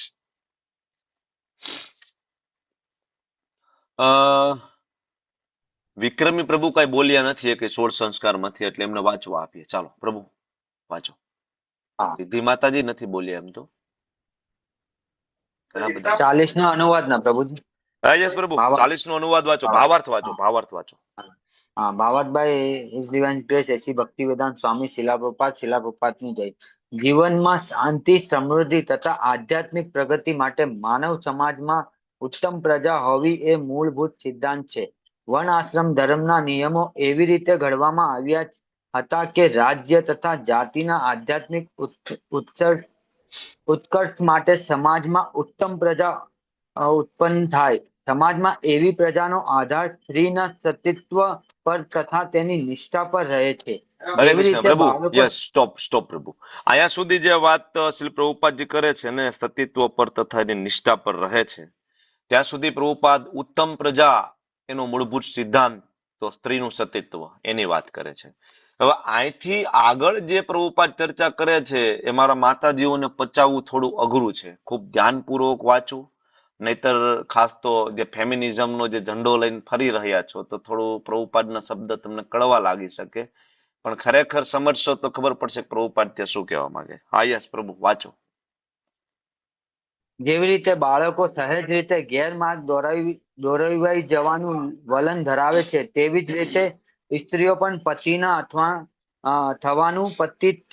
પતિત થવાનું વલણ ધરાવે છે. માટે બાળકો તથા સ્ત્રીઓ બંને માટે પરિવારના વડીલો સભ્યોનું સંરક્ષણ જરૂરી છે. વિવિધ ધાર્મિક પ્રથાઓમાં પરવાયેલી રહેવાથી સ્ત્રીઓ વ્યભિચારીના કુમાર્ગ દોરવાશે નહીં. ચાણક્ય પંડિતના મતે સ્ત્રીઓને સામાન્ય રીતે બહુ બુદ્ધિશાળી હોતી નથી અને તેથી તેઓ વિશ્વસનીય નથી. માટે તેમને વિવિધ કુલચારોમાં પરોવાયેલા રહેવું જોઈએ અને એ રીતે તેમના સતીત્વ વિવિધ કુલચારોમાં પરોવાયેલ રહેવું જોઈએ અને એ રીતે તેમના સતીત્વ તથા સ્પર્ધાથી એવી જ પ્રજા ઉત્પન્ન થશે જે કે વર્ણ આશ્રમ ધર્મમાં સહભાગી થવા માટે સુયોગ્ય હશે, અથવા વર્ણ આશ્રમ ધર્મના વિનાશથી સ્વાભાવિક રીતે સ્ત્રીઓ ઈચ્છા અનુસાર કાર્ય કરવા અને પુરુષો સાથે ભળવા શક્તિમાન બને છે અને તેથી અવાંછિત પ્રજાપતિના જોખમે વ્યભિચારીના ઉત્થે છૂટ મળે છે. બે જવાબદાર માણસો પણ સમાજમાં વ્યભિચારીને પ્રોત્સાહન આપે છે. તેથી માનવ જાતિને યુદ્ધ તથા મહામારીનું જોખમ વહેરવું પડે છે. હરે કૃષ્ણ. યસ પ્રભુજી, થેન્ક યુ સો મચ. તો પ્રભુપાદનો જે ભાવાર્થ છે એ બહુ પાવરફુલ ભાવાર્થ છે. પ્રભુપાદ ભાવાર્થમાં લખે છે કે સ્ત્રીઓ બહુ બુદ્ધિશાળી હોતી નથી. તો પ્રભુપાદના શબ્દ છે, તમે વાંચો. પ્રભુપાદ એમ કે છે કે સ્ત્રીઓ બહુ બુદ્ધિશાળી નથી. બરાબર. તો આ સમજવું પડે આપણે, કારણ કે આચાર્યના શબ્દ છે અને આચાર્યો બોલે એટલે તમે સમજો કે એને વેદો, ઉપનિષદો, પુરાણો, પોતાના આખા જીવનનો નિચોડ, આખી પરંપરાનો જે નિચોડ, એ શબ્દ ત્યાં મૂક્યા છે, નહીં કે પોતાના કોઈ પર્સનલ શબ્દ મૂક્યા છે. બરાબર. તો આપણે વાત કરીએ છીએ કે અર્જુન એક સિક્વન્સ ભગવાનને સમજાવે છે કે ભાઈ અત્યારે બધા વડીલો મૃત્યુ પામશે, તો અત્યારે રહેલા નાના બાળકોને કોઈ જ્ઞાન આપવા વાળું રહેશે નહીં. મોટા થશે એ બધા અધર્મી થઈ જશે. હવે અધર્મી થઈ જાય એટલે સ્ત્રીઓનો ભોગ કરશે. કારણ કે જો જગતની અંદર આવીને ભોગ કરવું એટલે એના મૂળ 4 પગ છે ભોગ કરવાના: આહાર, નિંદ્રા, ભય અને મૈથુન. અને અંદર સૌથી પ્રબળ ભોગ એટલે મૈથુન. બરાબર ને? જાતીય જીવન. જાતીય જીવનમાંથી મોટા સંતો ઘણીવાર પાછા ફસાઈ જાય છે. એટલે તમે સમજી શકો છો કે કોઈ સામાન્ય વાત નથી. It is very difficult. એટલે ભગવાનને જ્યારે અર્જુને પૂછ્યું, તો 3જા અધ્યાયમાં ભગવાનને અર્જુને પૂછ્યું હતું કે પ્રભુ, પાપ કરવું નથી અને પાપ થઈ જાય, એનું કારણ શું? ત્યારે ભગવાને સરસ જવાબ આપ્યો હતો: કામ એસ ક્રોધ એસ રજોગુણ સમુદ્ભવ કામ. સૌથી મોટો આપણો આ જગતમાં કોઈ દુશ્મન હોય તો કામ. કામ એટલે ઈચ્છાઓ, કામ એટલે જાતીય જીવન, કામ એટલે વાસના. બધા જ અર્થ સેમ છે. બરાબર, બધા જ. તો કામને જીતવો બહુ મુશ્કેલ છે, પણ હા, ભગવાનની સેવામાં આપણે લાગીએ તો ધીમે ધીમે વસ્તુ પ્રેક્ટિકલી પોસિબલ બને. એટલે અર્જુન કહે છે કે આ લોકો મોટા થશે ને ભોગી બની જશે ને, જ્ઞાન તો છે ને, સ્ત્રીઓનો ભોગ કરશે. હવે ઘરનો મોભી જો અધર્મી હોય, બરાબર, તો સ્ત્રીઓ પણ ઘરના વડીલોને ફોલો કરશે અને એ પણ અધર્મ કરશે, ચરિત્રહીન બની જશે, જેના કારણે અવાંછિત સંતાનો ઉત્પન્ન થશે. સમાજમાં એવી પ્રજા આવશે કે જેના કોઈ સંસ્કાર નહીં હોય, અને આવી પ્રજા અલ્ટિમેટલી વ્યભિચારી બનશે. અને એના કારણે સમાજની અંદર ઘણા બધા નવા રોગ પણ આવશે. છે ને? હા, જે મોટા સિટીમાં જાવ તો એકચ્યુઅલી આ પ્રશ્ન છે, ભલે આપણને દેખાતો ન હોય, કદાચ આપણે નાના સિટીમાં હોય એટલે આપણને ખ્યાલ ન હોય, પણ આ બધું મોટા સિટીમાં ઘણું બધું જોવા મળે છે. મુદ્દો બહુ સેન્સિટિવ છે, એટલે સમજવો પડશે. બરાબર. બીજું, પ્રભુપાદ અહીંયા જે કહે છે તો થોડું એવું લાગે કે પુરુષની સાપેક્ષમાં સ્ત્રીને નીચી દેખાડવામાં આવી હોય, આવું લાગે ને આપણને. પણ સમજવું પડશે. હવે આના ઉપર એક ડિબેટ રાખવાની છે આપણે, અને ડિબેટની તમારે તૈયારી કરવાની છે, અને ડિબેટ આપણે રાખશું આવતીકાલે. ડિબેટની અંદર મુદ્દા તમે લખવું હોય તો લખી લો. બરાબર. ટોપિક એ છે કે ભાઈ ચાણક્ય પંડિત અહીંયા એમ કે છે કે સ્ત્રીઓ બહુ બુદ્ધિશાળી હોતી નથી. બરાબર ને? પ્રભુપાદજી કોટ કોને કર્યા છે? ચાણક્ય પંડિતને. એટલે ચાણક્ય પંડિત એમ કે છે કે સ્ત્રીઓ બહુ બુદ્ધિશાળી નથી. તો એક આ ગ્રુપ આ સ્ટેટમેન્ટને સપોર્ટ કરશે. એક ગ્રુપ કે હા, બરાબર છે, સ્ત્રીઓ બહુ બુદ્ધિશાળી હોતી નથી, કારણ આ, કારણ આ, કારણ આ, કારણ આ. બરાબર. એક ગ્રુપ એવું હશે કે જે આની અગેન્સ્ટમાં જશે અને એ એમ કે છે કે નહીં, સ્ત્રીઓ કેવી રીતના તમે કહો છો બુદ્ધિશાળી નથી, કારણ આ બુદ્ધિશાળી છે, કારણ આ બુદ્ધિશાળી છે, કારણ આ બુદ્ધિશાળી છે. સમજી ગયા ડિબેટનો ટોપિક? બરાબર. અને આમે ભક્તિ શાસ્ત્રીમાં મોટા ભાગના માતાજીઓ જ છે. બરાબર. એટલે ડિબેટ તો જોરદાર થવાની જ છે. બરાબર. હવે ડિબેટની અંદર આપણે 2 ગ્રુપ બનાવવાના છીએ. બરાબર. જેટલા પણ સર્ટિફિકેટ કેન્ડિડેટ અથવા નોન સર્ટિફિકેટ જેને પણ ઈચ્છા હોય, તો આવતીકાલે આમ તો પહેલા જ તમને કેવું પડશે તો તમે એના મુદ્દા બનાવીને આવી શકો. એટલે આજે આ ક્લાસ પૂરો થાય એટલે સુરક્ષા માતાજી તમે આલ્ફાબેટિકલ પ્રમાણે, વિક્રમી પ્રભુ, આલ્ફાબેટિકલ પ્રમાણે શરૂઆતના ધારો કે 40 અહીંયા કેન્ડિડેટ હોય તો પેલા 20 જે છે એ સપોર્ટ ગ્રુપમાં મૂકો અને બીજા 20 છે એ અગેન્સ્ટ ગ્રુપમાં મૂકો. બરાબર. પછી આવતીકાલે 10 મિનિટ તમને આપવામાં આવશે તમારા બ્રેકઆઉટ રૂમમાં. પછી તમે બધા મુદ્દા તમારા બરાબર 3 લીડરને આપી દો. પછી 3 લીડર આ બાજુથી, 3 લીડર આ બાજુથી, બરાબર. પછી આપણે બધા સાંભળશું અને એ બરાબર સામે સામે એમની દલીલો રજૂ કરશે. પણ આ બધી દલીલો જે છે એ શ્રીમદ ભાગવતમ અને ભગવદ્ ગીતાને અનુલક્ષીને હોવી જોઈએ. બરાબર. અને શબ્દો ખૂબ શાલીન હોવા જોઈએ અને પ્રભુપાદના કોટને આધારિત હોવા જોઈએ. આ ખાસ ધ્યાન રાખવાનું છે તમારા બધાએ. તો મુદ્દો તમે સમજી ગયા ને? સ્ત્રીઓ બહુ બુદ્ધિશાળી નથી હોતી, એક સપોર્ટમાં અને એક બરાબર અગેન્સ્ટમાં. હવે એમાં ને એમાં એક મુદ્દો બીજો એડ કરી દઉં કે બાળકો સહજ રીતના ગેરમાર્ગે દોરવાઈ જાય એવી રીતના સ્ત્રી પણ ગેરમાર્ગે દોરવાઈ જાય. મતલબ સ્ત્રીઓને રક્ષણની જરૂર છે. એક આ ગ્રુપ, મતલબ આ સપોર્ટ વાળા ગ્રુપમાં જ નાખજો. એક મુદ્દો, એક પ્રશ્ન એવો છે કે સ્ત્રીઓ બહુ બુદ્ધિશાળી નથી અને એને સપોર્ટની જરૂર છે. એ બે એક કરીએ. બરાબર. અને એક એનું અગેન્સ્ટમાં કે નહીં સ્ત્રીઓ એવું કઈ નથી, બુદ્ધિશાળી જ છે અને એને કઈ કોઈને સપોર્ટની જરૂર નથી. અત્યારે મોડર્ન ની અંદર સ્ત્રીઓ પ્લેને ચલાવે છે, અમારે કોઈને સપોર્ટની જરૂર નથી. તો આ એક છે અગેન્સ્ટ વાળું ગ્રુપ. બરાબર. પેલો ગ્રુપ સમજી ગયા ને? સ્ત્રીઓ બુદ્ધિશાળી નથી અને એને સપોર્ટની જરૂર રહેશે હંમેશા. જેમાં એ પ્રભુપાદ તાત્પર્યમાં લખે છે સંરક્ષણ અંડર હોવી જોઈએ સ્ત્રી. તો આમાંથી 20 લોકો એવા હશે જે એને સપોર્ટ કરશે અને 20 લોકો એવા હશે જે એની અગેન્સ્ટમાં જશે. બરાબર. તો એ આલ્ફાબેટિકલ પ્રમાણે જ તમને આપશે, તમારે સિલેક્ટ નથી કરવું કે તમે કયા ગ્રુપમાં રહેશો. ઓકે, એ પ્રમાણે પછી તમે એનું મટીરિયલ તમે લોકો તૈયાર કરીને આવજો. એટલે આના ઉપર આપણે તૈયાર કરશું. થોડુંક બીજો અધ્યાયના 11 થી લઈને 30 શ્લોક થોડુંક તમે રિફર કરજો કે આપણી જે ચર્ચાનો બેઝ છે એ એકચ્યુઅલી બીજો અધ્યાયના જે 11 થી લઈને 30 શ્લોક છે એ આપણો બેઝ હોવો જોઈએ. તો તમને ધીમે ધીમે આને ન્યાય આપી શકશો.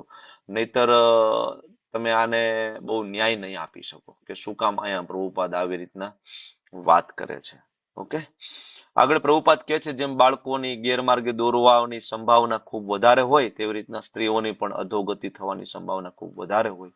ચાણક્ય પંડિત અનુસાર સ્ત્રીઓ સામાન્ય રીતે બહુ હોશિયાર હોતી નથી. સેમ પર્પટમાંથી પ્રભુપાદે આ પર્પટ આપ્યો છે અને બહુ સેન્સિટિવ મુદ્દો છે. આપણે આના ઉપર આવતીકાલે જરૂર થોડો સમય આપીને ચર્ચા કરવાના છીએ. તમે ચિંતા નહીં કરતા, પણ તમે થોડું સ્ટડી કરીને આવો જેથી થોડી ડિબેટ, 10 મિનિટની ડિબેટ 10 મિનિટની, એટલે આવતીકાલની અડધી કલાક આપણે શરૂઆતમાં જ કરશું. બરાબર. અને આગળ એ જ પર્પટમાં શ્રી પ્રભુપાદજી એનું એક લેક્ચર લંડનમાં જે આપે છે એમાંથી પ્રભુપાદ કહે છે કે રાજકારણી અને સ્ત્રી ઉપર ક્યારેય વિશ્વાસ કરવો નહીં.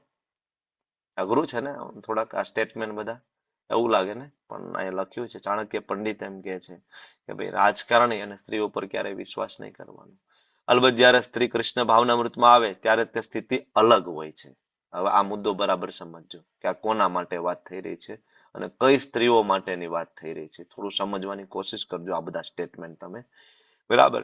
તો આના ઉપર પણ આપણે આવતીકાલે ચર્ચા કરવાના છીએ. ભગવદ્ ગીતામાં જણાવવામાં આવ્યું છે કે જ્યારે સ્ત્રીઓ યોગ્ય રક્ષણની અછતમાં ચરિત્રહીન થઈ જાય છે ત્યારે ત્યાં અવાંછિત બાળકો જન્મે છે જેને વર્ણશંકર કહેવાય છે.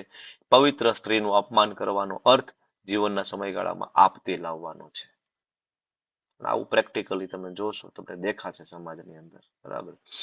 ઓકે, તો આ જે શ્લોક આપણે જોયો 40મો, આમાંથી થોડું પ્રેક્ટિકલ આસ્પેક્ટ વિશે કઈ વિચારી શકો? 1-2 મુદ્દા પ્રેક્ટિકલ આસ્પેક્ટ થોડું બ્રેઇન સ્ટોર્મિંગ કરી શકો કે આમાંથી આપણે શું શીખી શકીએ જીવનમાં? Practical anybody? Raise your hand, come on. Haripriya માતાજી બોલો. હરે કૃષ્ણ પ્રભુજી. આ શ્લોક પછી આપણે પ્રેક્ટિકલી શીખી શકીએ કે એક સ્ત્રી હંમેશા એના ગૃહસ્થ કાર્યમાં તેમજ આધ્યાત્મિક કાર્યમાં પરોવાયેલી રહેવું જોઈએ જેથી એનું મન અલગ દિશામાં ફેરવાય નહીં અને ગેરમાર્ગે દોરવાય નહીં. હરી બોલ, તમારો પરફેક્ટ આન્સર છે. પણ હજી કદાચ બધા જેટલા છે કાલે સમજી શકશે આફ્ટર ડિબેટ, કારણ કે હજી એ ચર્ચા નથી થઈ ને ડિટેલમાં. એટલે કદાચ તમે કાલે સમજી શકશો પ્રભુપાદામાં શું કામ આવી રીતના વાત કરે છે. એટલે એક પ્રેક્ટિકલ આસ્પેક્ટ અહીંયા છે સ્ત્રીઓની પવિત્રતા, purity of women as social foundation. બહુ મહત્વનો મુદ્દો છે. બરાબર. કારણ કે સ્ત્રીઓને ખરેખર રક્ષણની જરૂર છે. એવું નહીં કે નીચું બતાવવા માટે, પણ પ્રિસિયસ છે. માતાજીઓ છે પ્રિસિયસ છે એટલા માટે. બરાબર, કિંમતી વસ્તુ હોય એને પ્રોટેક્શન આપવાનું, એટલા માટે પ્રભુપાદ આપણને કાલ સમજાવે. બીજું આમાંથી પ્રેક્ટિકલ પોઈન્ટ ધાર્મી માતાજી. હરે કૃષ્ણ પ્રભુજી. એટલે સ્ત્રીઓ છે ને ભોળા હોય છે, આમ કહેવાય ને બધું માની લે એવી રીતે, એમ તો બધા ફસાઈ શકે છે. તો ઓકે, આપણે ધ્યાન રાખવાનું કે બને ત્યાં સુધી કહેવાય ને બધાથી દૂર રહેવું, એમ બને ત્યાં સુધી પરિવાર સાથે રહેવું, જ્યાં આપણને ઓકે, લાગે કે બરોબર છે ત્યાં ઓકે. આ તમારી એકચ્યુઅલી છે ને ડિબેટ નો મુદ્દો છે. તમે મને પ્રેક્ટિકલ રહેવું. મને આ તો કાલ તમારે ડિબેટમાં બોલવાનું. જેવો બીજું હું તમને કહી દઉં કે સંસ્કારહીન પેઢીનું જોખમ હંમેશા રહે છે. બરાબર, ધ રિસ્ક ઓફ અનવોન્ટેડ પ્રોજેની, અને એ રહે છે. સંસ્કારહીન પેઢી, આજે બાંગ્લાદેશની હાલત તમે જોઈ રહ્યા છો, ઘણા બધા દેશની હાલત જોઈ રહ્યા છો, એના કારણે છે, સંસ્કારહીન પેઢીના કારણે. બરાબર. અને મારા ગુરુ મહારાજ એટલે ક્લિયરલી કહે છે કે કૃષ્ણ ભાવનામૃતથી જે કોઈ વંચિત છે એ બધા વર્ણશંકર છે. અને ત્રીજું એકામાં એક મહત્વનો મુદ્દો એ હતો કે વડીલોની ભૂમિકા, રિસ્પોન્સિબિલિટી ઓફ એલ્ડર્સ. બરાબર, જેની અંદર પિતા, દાદા, કાકા, બરાબર, આ બધા ધાર્મિક વ્યક્તિ હોવા જોઈએ, કૃષ્ણ ભાવનામૃતમાં હોવા જોઈએ.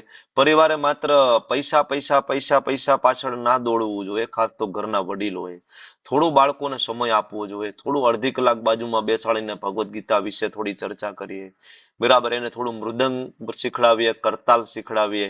બરાબર, અને એટલીસ્ટ મંથમાં એક વખત એને મંદિરે લઈ જાય બાળકોને, થોડું પ્રસાદ, બરાબર, અને વૈષ્ણવોને મળાવીએ, વૈષ્ણવોના આશીર્વાદ લેવડાવવાની કોશિશ કરીએ. તો એકચ્યુઅલી આ રિસ્પોન્સિબિલિટી છે, ઘરના વડીલોની જવાબદારી એક બને છે. બરાબર, કારણ કે એક સ્પિરિચ્યુઅલ લીડરશિપ પૂરી પાડે છે ઘરના જે મોભી છે. તો એક આ પ્રેક્ટિકલ ટીચિંગ્સ છે. તમે બધા ઘણા બધા કદાચ એ એજમાં છો અત્યારે, ને ઘણા બધા આપણે એ એજમાં આવશું ધીમે ધીમે. બરાબર, કાળ આપણને કોઈને છોડવાનો તો છે નહીં. આજે તમે કોઈક બા દાદા છો તો આવતીકાલે અમે બધા બા દાદા બનવાના છીએ. તો કાળ તો કોઈને છોડશે નહીં. તો આ પ્રેક્ટિકલ ટીચિંગ્સ છે કે આપણા બાળકોને કેવી રીતના આગળ વધીએ, અને એનું પ્રેક્ટિકલ સોલ્યુશન ઇસ્કોન છે, બેસ્ટ સોલ્યુશન. બરાબર, અત્યારે તમે જોઈ રહ્યા છો.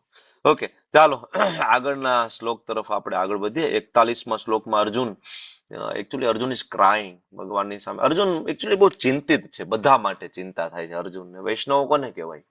બધા માટે ચિંતા કરે છે. પ્રભુ આ બધા મરી જશે, આગળ લોકો અધર્મી થઈ જશે, બધાને બીમારીઓ આવશે, બધાના સંસ્કાર છૂટી જશે. અર્જુન તો જો ક્યાં સુધી ચિંતા કરે છે, ખાલી અહીંયા જે કોઈ લોકો પૃથ્વી ઉપર હોય એની જ ચિંતા નથી કરતો. અર્જુન અહીંયા શું કે છે જો, શંકરો નરકાયેવ કુલ જ્ઞાનામ કુલસ્ય ચ પતંતી પિતરો યેસા. વિચાર કરો, એ છે પિતૃઓ, જે પિતૃ યોનિમાં ભટકે છે ને, અર્જુન એની ચિંતા કરી રહ્યા છે કે પ્રભુ એનું શું થશે. લુપ્ત પિંડોદક ક્રિયા, પિંડ એટલે પિંડદાનની ક્રિયા, બરાબર, ઉદક એટલે જળની ક્રિયા. બરાબર, તમને બધાને ખબર હશે કે કોઈ વ્યક્તિ એક્સપાયર થાય તો એની પાછળ પિંડદાન, અને આપણે ગુજરાતીમાં એક પાણી ઢોરની વિધિ કહે છે, તમને ખબર હશે. ગાયને લાવે, એને પૂછડે પાણી રેડે, ને બધા બરાબર બ્રાહ્મણોને બોલાવે, ને આ બધું એક વિધિ છે. તો પિંડોદક ક્રિયા જે છે આપણે ગુજરાતની અંદર તો જોવા મળે છે, હજી વાંધો નથી. પણ એમાં હવે જે આ ભણી ગયેલી થોડીક પેઢી આવી ગઈ ને, ભણેલ ગણેલી, એમાં થોડુંક હવે પ્રોબ્લેમ જોવા મળે ધીમે ધીમે. હવે એ લોકો આ વસ્તુમાં બહુ બિલીવ નથી કરતા, એટલે એ લોકો બરાબર 12મું 13મું સુધી ઇવન વેઇટ નથી કરતા. બરાબર, હમણાં એક ગઈકાલે જ અમારા એક મિત્ર સાથે વાત થતી હતી. તો એમના ફઈની વાત થતી હતી. એટલે ખૂબ ધનાઢ્ય પરિવાર, રાજકોટની અંદર ખૂબ ધનાઢ્ય પરિવાર, ને રૂપિયા પૈસા ટકા બધું ખૂબ સારું. હમણાં એમના માતાજી દાદીમાં ગુજરી ગયા.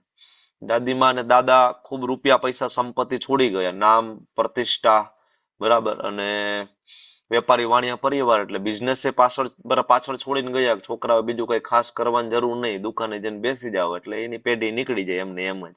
બરાબર, તો આટલું સરસ આપીને ગયા. પણ એ બા ગુજરી ગયા ને, તો બધી જ વિધિ છે બીજા દિવસે કરી નાખી. બરાબર, કોઈ 12 દિવસ માંડવો નાખો સફેદ કલરનો, બરાબર. તમે આજે ગામડામાં જાઓ ને તો 12 દિવસ લોકો માંડવો નાખે. ગામડામાં હજી અમુક ગામડાની અંદર લોકોનું મૃત્યુ થઈ જાય ને, તો કેટલી બધી મર્યાદા જાળવે કે લોકો બરાબર 13 દિવસ 15 દિવસ સુધી લોકો ટીવી ના ચાલુ કરે.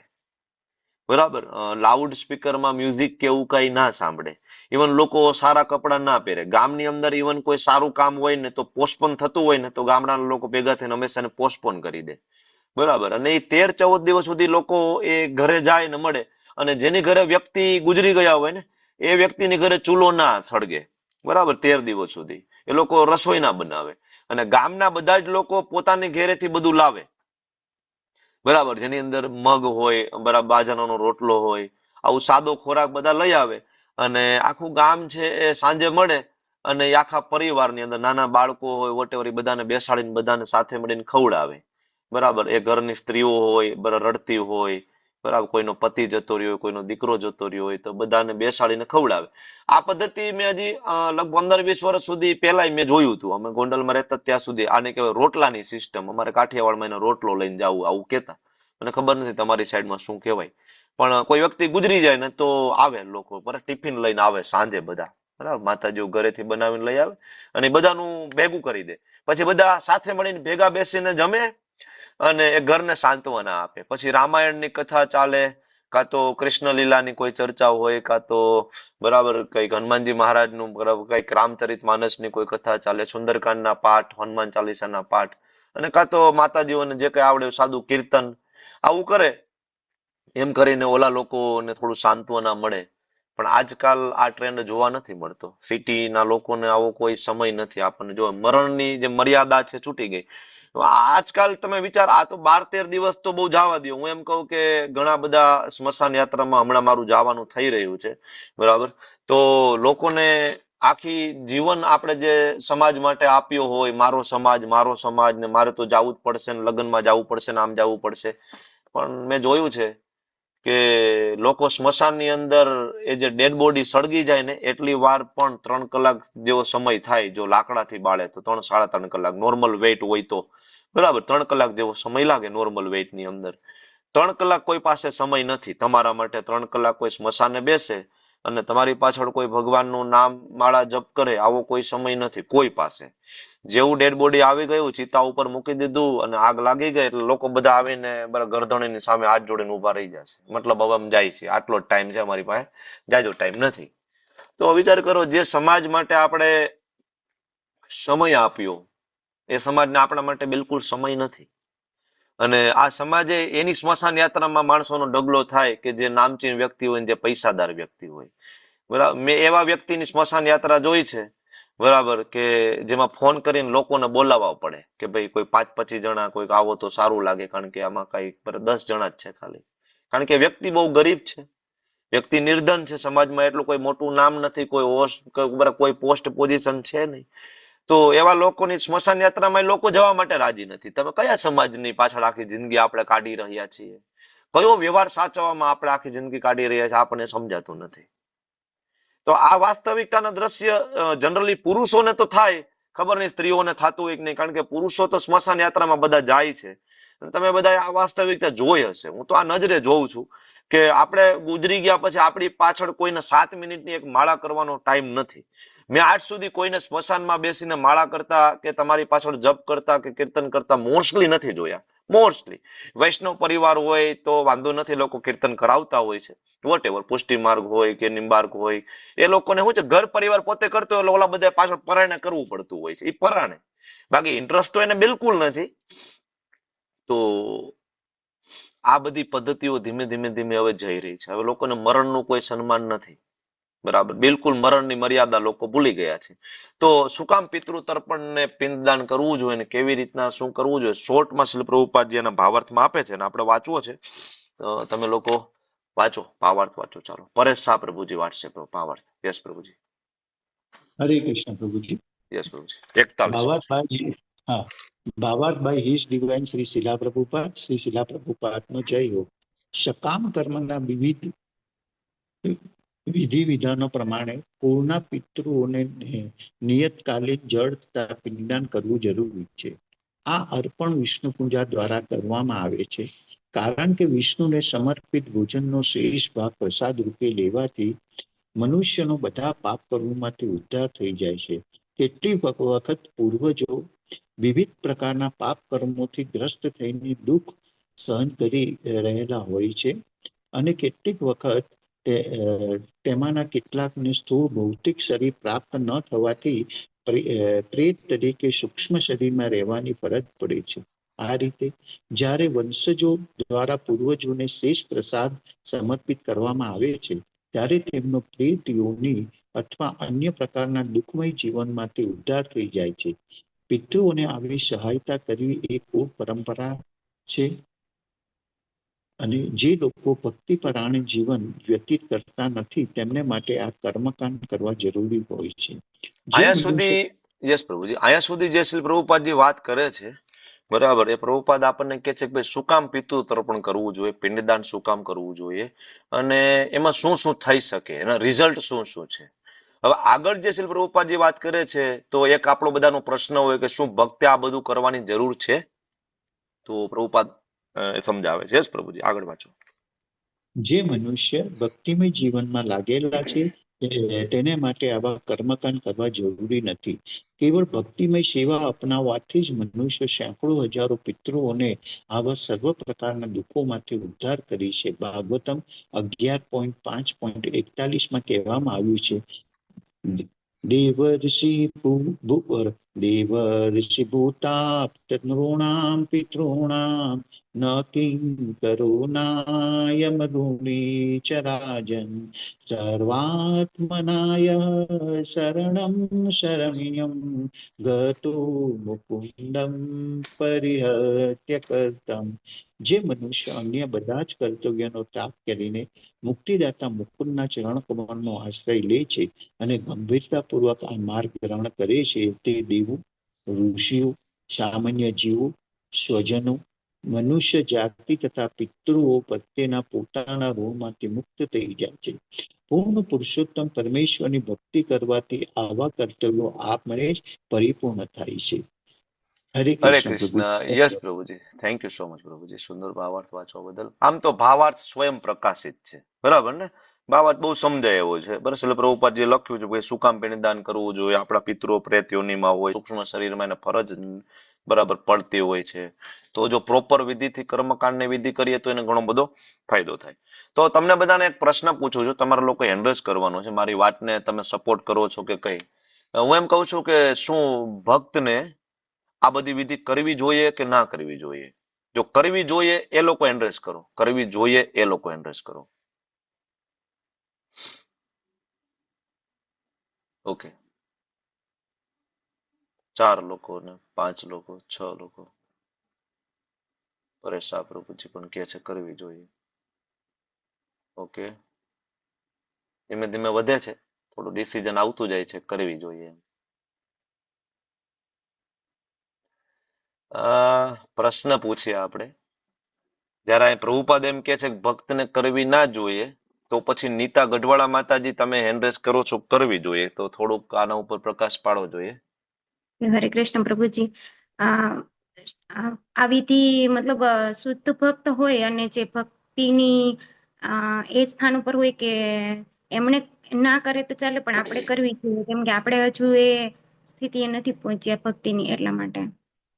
બરાબર છે, બરાબર. શુદ્ધ પદ્મા માતાજી તમે શું કહો છો? તમે એન્ડ્રેસ કર્યો છે, કરવું જોઈએ? હરે કૃષ્ણ પ્રભુજી. હા, કરવી જોઈએ પ્રભુજી, કેમ કે આપણે એટલા શુદ્ધ ભક્તો તો થયા નથી કે આ વિધિ પિંડદાનની એવી બધી વિધિ ના કરી શકીએ. Okay, okay. સ્વર્ણાંગી માતાજી તમે એન્ડ્રેસ નથી કર્યો તો તમને કેવું લાગે છે? ના કરીએ તો ચાલે, શું કહો છો તમે? હરે કૃષ્ણ. પ્રભુપાદે લખ્યું છે કે અગર ભક્તિમાં જોડાયા છો તો ન કરીએ તો ચાલે. એટલે એકચ્યુઅલી પ્રભુપાદે લખ્યું છે ને એ શુદ્ધ ભક્ત માટે લખ્યું છે. આગળ પ્રભુપાદ ફરીથી કહેશે આપણને, ભાગવતમમાં કહેશે ને અહીંયા કહેશે કે આપણે બધાએ કર્મકાંડીય વિધિ જે છે એનું પાલન કરવું જોઈએ. મોસ્ટલી આપણને મેં આની પહેલા કીધું હતું કે જ્યારે શુદ્ધ ભક્તના લક્ષણો કે શુદ્ધ ભક્તની ચર્ચા આવે તો આપણને એમ થાય કે મારી જ વાત થાય છે. હંમેશા પ્રહલાદ મહારાજના ગુણોની વાત થાય તો આપણને એમ થાય મારી વાત થાય છે. ધ્રુવ મહારાજની ચર્ચા થાય તો આપણને એમ થાય કે મારી વાત થાય છે. નહીં, એ બહુ હાયર સ્ટેજ છે. અને ઇવન હાયર સ્ટેજ ઉપર હોય તો ફરીથી યાદ કરો કે સ્વયં ભગવાન શ્રી ચૈતન્ય મહાપ્રભુ બરાબર, એમને પણ પિતૃ તર્પણ ગયામાં આવીને કર્યું હતું. બરાબર, રામચંદ્રજીએ પણ કર્યું હતું. શું કામ? કે ઇવન શુદ્ધ ભક્ત શીલ પ્રભુપાદજીએ પણ કર્યું હતું. તો શુદ્ધ ભક્તના લેવલ ઉપર આવ્યા પછી પણ કરવું જોઈએ એ એટલા માટે કે પાછળની જે પ્રજા જે છે ને એ ઊંધા રસ્તે ના ચડી જાય. તમે ભક્ત છો એ તો તમને જ ખબર છે ને. ધારો કે તમે તમારા કુટુંબમાં ધાર્મી પટેલ માતાજી છે, ધારો કે સારા ભક્ત બની જાય, પરેશ શાહ પ્રભુજી ભક્ત છે, પણ એ તો શાહ પરિવારમાં એક ભાઈ પરેશ શાહ પ્રભુજી ભક્ત છે, બરાબર. અને એ કેટલા ભક્ત છે તો પ્રભુજીના હૃદયમાં પોતાને ખ્યાલ છે, ઉત્તમ કોટીના ભક્ત છે નથી, પણ બીજા લોકોને તો ખબર નથી ને. આખો શાહ પરિવારમાં બીજા લોકો તો પરેશ પ્રભુને રોલ મોડેલ માનતા હોય, ધારો કે પછી ભક્તિ ના કરતા હોય, ખાલી રોલ મોડેલ માનતા હોય. તો હવે એ બધા પરેશ પ્રભુએ નથી કર્યું તો એ બધા બંધ કરી દેશે ને. એની પરેશ પ્રભુ આપણા રોલ મોડેલ, ભાઈ આપણા જ્ઞાતિના બધા પ્રભાવશાળી વ્યક્તિ, એને નથી કર્યું 12મું 13મું બધું, તો આપણે બંધ કરી દઈએ. તો આખી જે પાછળની જે પ્રજા જે છે ને એ ટોટલ ડિસ્ટર્બ થઈ જશે. એટલે ભગવાનના મહાન ભક્તોને ઇવન આ કોઈ કર્મકાંડીય વિધિ કરવાની જરૂર નથી, છતાં પણ એ કરતા હોય છે. કારણ કે સૌથી ઇમ્પોર્ટન્ટ વિધિ, અને અત્યારે આની પહેલા પણ લગભગ એકવાર આપણે લેવલ 2માં કે અહીંયા મને યાદ નથી, આ વિષય ઉપર આપણે બહુ લાંબુ ડિસ્કશન કર્યું હતું કે સૌથી બેસ્ટ પિતૃ તર્પણ હોય તો એ શ્રીમદ ભાગવતમનું પઠન છે, સૌથી બેસ્ટ અલ્ટિમેટ. તમે કોઈ પણ કર્મકાંડીય વિધિ કરાવી લો, કોઈ પણ કર્મકાંડીય વિધિ કરાવી લો, અને જો તમને એવું લાગે કે પિતૃ શાંત નથી થતા, બરાબર, તો એક જ નિચોડ છે, શ્રીમદ ભાગવતમની કથા વાંચો. તમારા ઘરમાં એક કોઈ પરિવારનું સભ્ય ક્યારે જતું રહે ને, તો હું એમ કહું કે લોકો આવે કે ના આવે, આપણી પાસે શ્રીમદ ભાગવતમ છે. આપણે 12-13 દિવસ આપણા કામ ધંધામાંથી રજા લઈ લઈએ અને આપણે ઘરમાં એક આસન પાથરી અને ઘરના સભ્યો બાજુમાં બેસતા હોય તો ભલે, ન બેસતા હોય તો ભલે, આપણે પ્રભુપાદના અનુવાદ ભાવાર્થ વાંચવાની શરૂઆત કરવી જોઈએ. 12 દિવસમાં જેટલું કમ્પ્લીટ થાય એટલું, નો ડીડ કે આખું ભાગવતમ થાય, પણ જેટલું થાય એટલું. અથવા કોઈ એક પ્રસંગ ઉપર ચર્ચા કરી શકાય, જેમ કે પૃથુ મહારાજ, જેમ કે રુદ્રગીત, બરાબર, કુંતી મહારાણીની સ્તુતિ, ભીષ્મ સ્તુતિ, આના ઉપર તમે એક દિવસ કુંતી મહારાણીની સ્તુતિ ઉપર ચર્ચા કરો, એક દિવસ ભીષ્મદેવની સ્તુતિ ઉપર ચર્ચા કરો. તો આ કરવું જોઈએ. પરેશ શાહ પ્રભુ, કઈ એડ કરવું છે પ્રભુજી આપને? હરે કૃષ્ણ પ્રભુજી. યસ. અત્યાર સુધી તો આ વસ્તુનો ખબર જ નહીં હતી કે શુદ્ધ ભક્ત હોય એના હા વિધિ નથી કરવાની. આ પ્રભુજી હું શ્યોર કહું છું, મને આટલે ખબર નહીં હતી. હા બરાબર છે. અને હા પ્રભુજી ખાસ આ જે છે ને ભાગવતમનો 11.5.41 જે શ્લોક લખ્યો છે ને, હા, પ્રભુજી આનું સમજવું છે, એનો ભાવાર્થ, કારણ કે એ સંસ્કૃત આપણે છે લઈ તો. લેશું પ્રભુ. એવું હશે તો 11.5.41 આપણે એવું હોય તો હમણાં પૂરો થાય પછી એકવાર ભાવાર્થ જોઈ લેશું આપણે, બરાબર. કારણ કે હજી તો હા, બરાબર. બાકી પ્રભુજી આમાં અમારી જે રીતના કે છે, બરાબર, એમાં બહુ ક્લિયરલી છે કે જો તમે ભગવાનના ભક્ત બની જાઓ ને, મુકુંદના, તો આપણા ઉપર જેટલા પણ ઋણ છે એ બધા ઋણ ઉતરી જાય. જનરલી આપણી ઉપર 6 ઋણ અલગ અલગ પ્રકારના છે, બરાબર. જો તમે ભક્તિ કરતા હોય તો ઋણની બહુ ચિંતા નથી કરવાની જરૂર, બરાબર. અને ભક્તિ નથી કરતા તો કર્મકાંડીય વિધિ પ્રમાણે ઋણ તમારે ચૂકવવા પડે, નહીતર એનો બદલો વાળવા માટે તમારે રીબર્થ થાય અથવા તો ભોગવવું પણ પડે. ઘણા બધા પિતૃ હેરાન કરતા હોય છે ને, તમે એનું ઋણ નથી ચૂકવ્યું તો એ તમારે આપવું પડે, બદલો તો આપવો પડે, બરાબર. કારણ કે બધા અમારી હા અમારી જનરલી છે ને પુષ્ટિ માર્ગમાં જનરલી ભગવદ્ ગીતા પાઠન રાખે છે. જે હા મહારાજ આવે છે અને 3 હા કલાકનું ભગવદ્ ગીતા રાખે છે, હા અને બધા આવે છે બધા. હા, બરાબર, ચાલે પ્રભુજી. પણ મહારાજ આવે ભલે ભગવદ્ ગીતા વાંચે, આપણે પછી શ્રીમદ ભાગવતમ આપણી જાતે વાંચવાનું, હા, અને પછી અમે બરાબર. કીર્તન કરીએ છીએ, પછી અમે હા બધા કીર્તન કરીએ, હા, બધા બરાબર ભજનો. બરાબર છે, બરાબર છે. ઓકે, તો અહીંયા જે આપણને વાત કરી રહ્યા છે, મેઇન વસ્તુ, બાળકોને સારા સંસ્કાર નહીં મળે તો એ જનરેશન એવી આવશે કે આ બધી પ્રક્રિયા બંધ કરી દેશે, પિંડદાન બંધ થઈ જાય, શ્રાદ્ધની વિધિ બંધ થઈ જાય.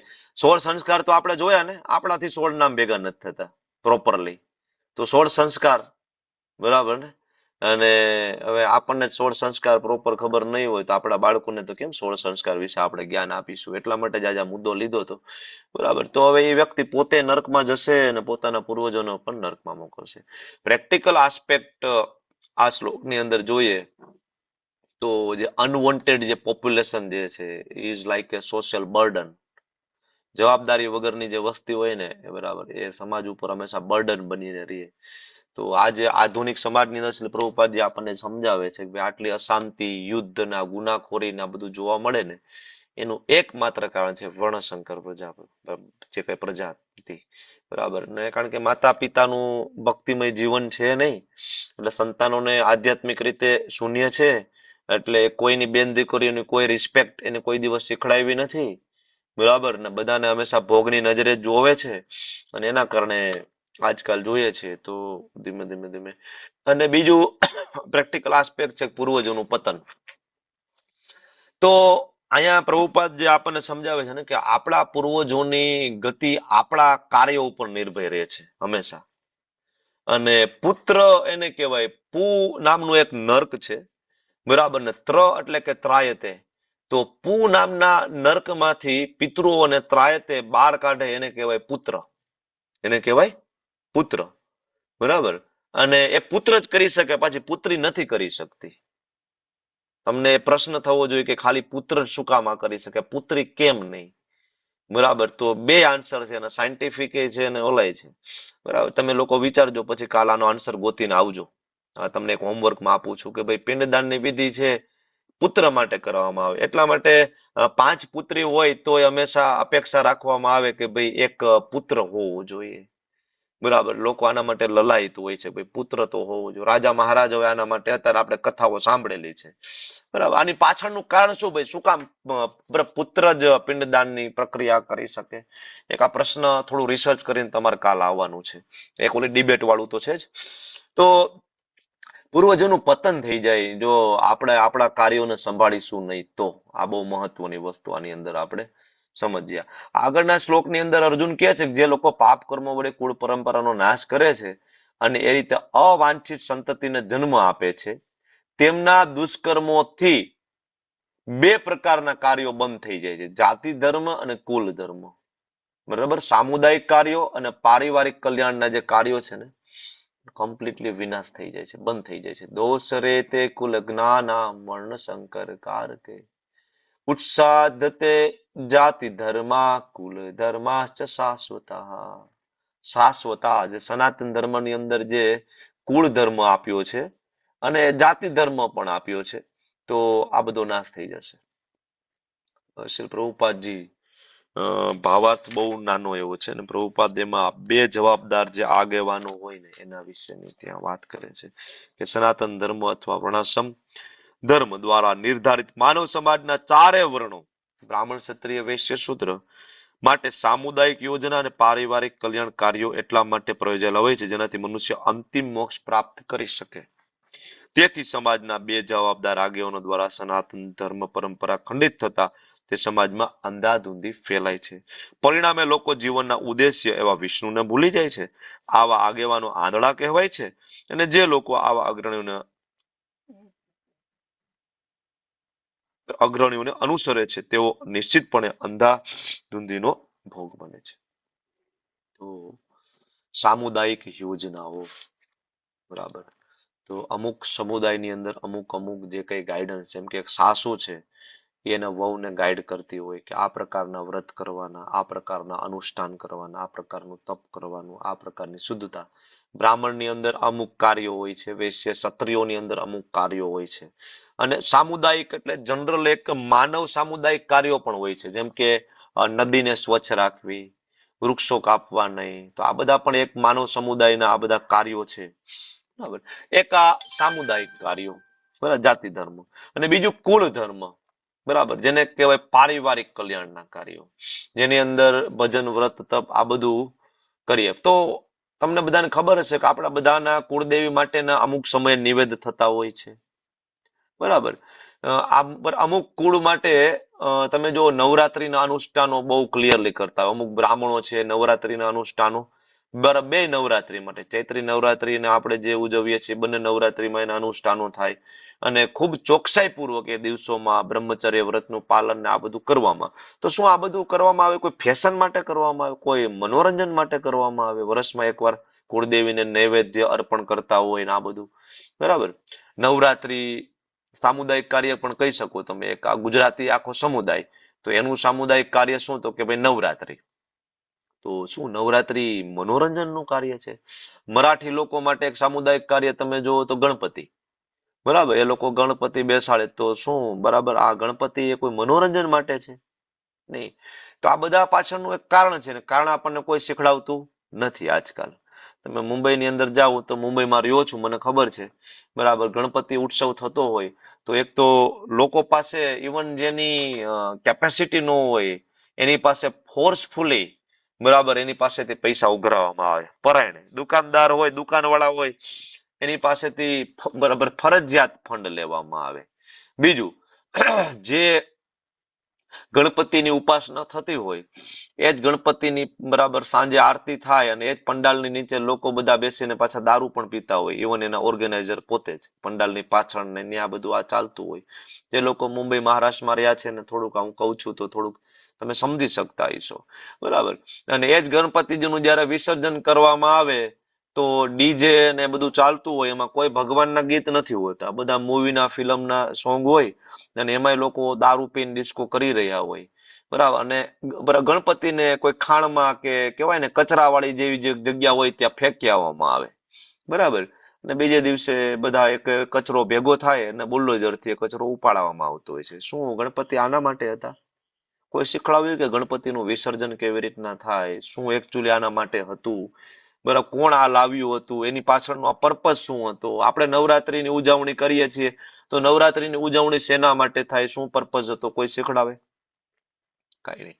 અત્યારે તમે ખોટું નહીં લગાડતા, પણ એઝ એ ડોક્ટર તરીકે ને અહીંયા આપણી વચ્ચે ગાયનેક ડોક્ટર પણ છે, એને ખ્યાલ હશે કે નવરાત્રી જેવી પૂરી થાય અને પછીનો જે 1 મહિનો અને પછીના જે 3-4 મહિના એની અંદર ગર્ભ નિરોધક ટેબ્લેટ્સ, એમટીપી, આ બધી ટેબ્લેટનું વેચાણ ખૂબ વધી જાય, ખૂબ વધી જાય.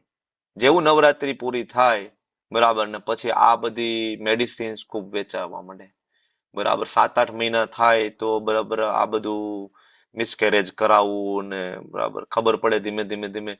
વિચાર કરો કે નવરાત્રી આના માટે હતી બરાબર. આવી બધી વસ્તુઓનું વેચાણ ખૂબ વધી જાય. તમે લોકો સમજી શકો હું શું કહી રહ્યો છું એ બરાબર. તો નવરાત્રી આના માટે નથી, પણ આપણે આપણા બાળકોને ક્યારે શીખડાવ્યું નથી.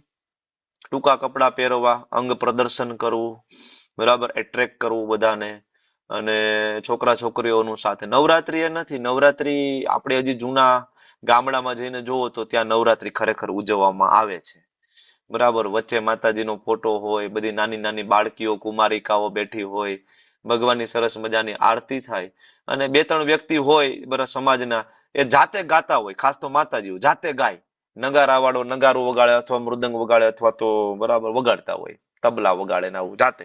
અને જાતે જેવું આવડે એવું કાલી ગલી ભાષામાં માતાજીની સ્તુતિ કરવામાં આવે અને પછી બધી બાળકીઓને પ્રસાદ વિતરણ કરવામાં આવે. હું નાનો હતો તો મારી બેન નવરાત્રીમાં રહેતી તો ફરક એનાથી નહોતો પડતો કે ભાઈ એ બરાબર નવરાત્રીમાં શું ફરક ને ક્યારે આવે છે એ. કારણ કે આવે એટલે ડીશ ભરીને આવે, અલગ અલગ પ્રકારની મીઠાઈ હોય ને સાટા હોય ને, એટલે આનું હંમેશા વેઇટિંગ ચાલતું કે ક્યારે નવરાત્રી પૂરી થાય, આની ગરબી પૂરી થાય બરાબર. પછી ઘરે આવે એટલે બધા ભાઈ બહેન પેલા ભાગ પાડવાનો થાય, ભાઈ લાઈ ભાઈ આ 2 કે 3 સાટા લાવી, એક મારો ને એક તારો ને, એમાં પછી ઝઘડો ચાલુ થાય ને બરાબર. તો એ પ્રસાદ હતો એકચ્યુઅલી.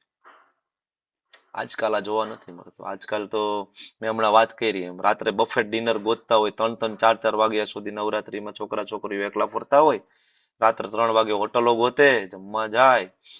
ટોટલ આને કહેવાય વર્ણશંકર.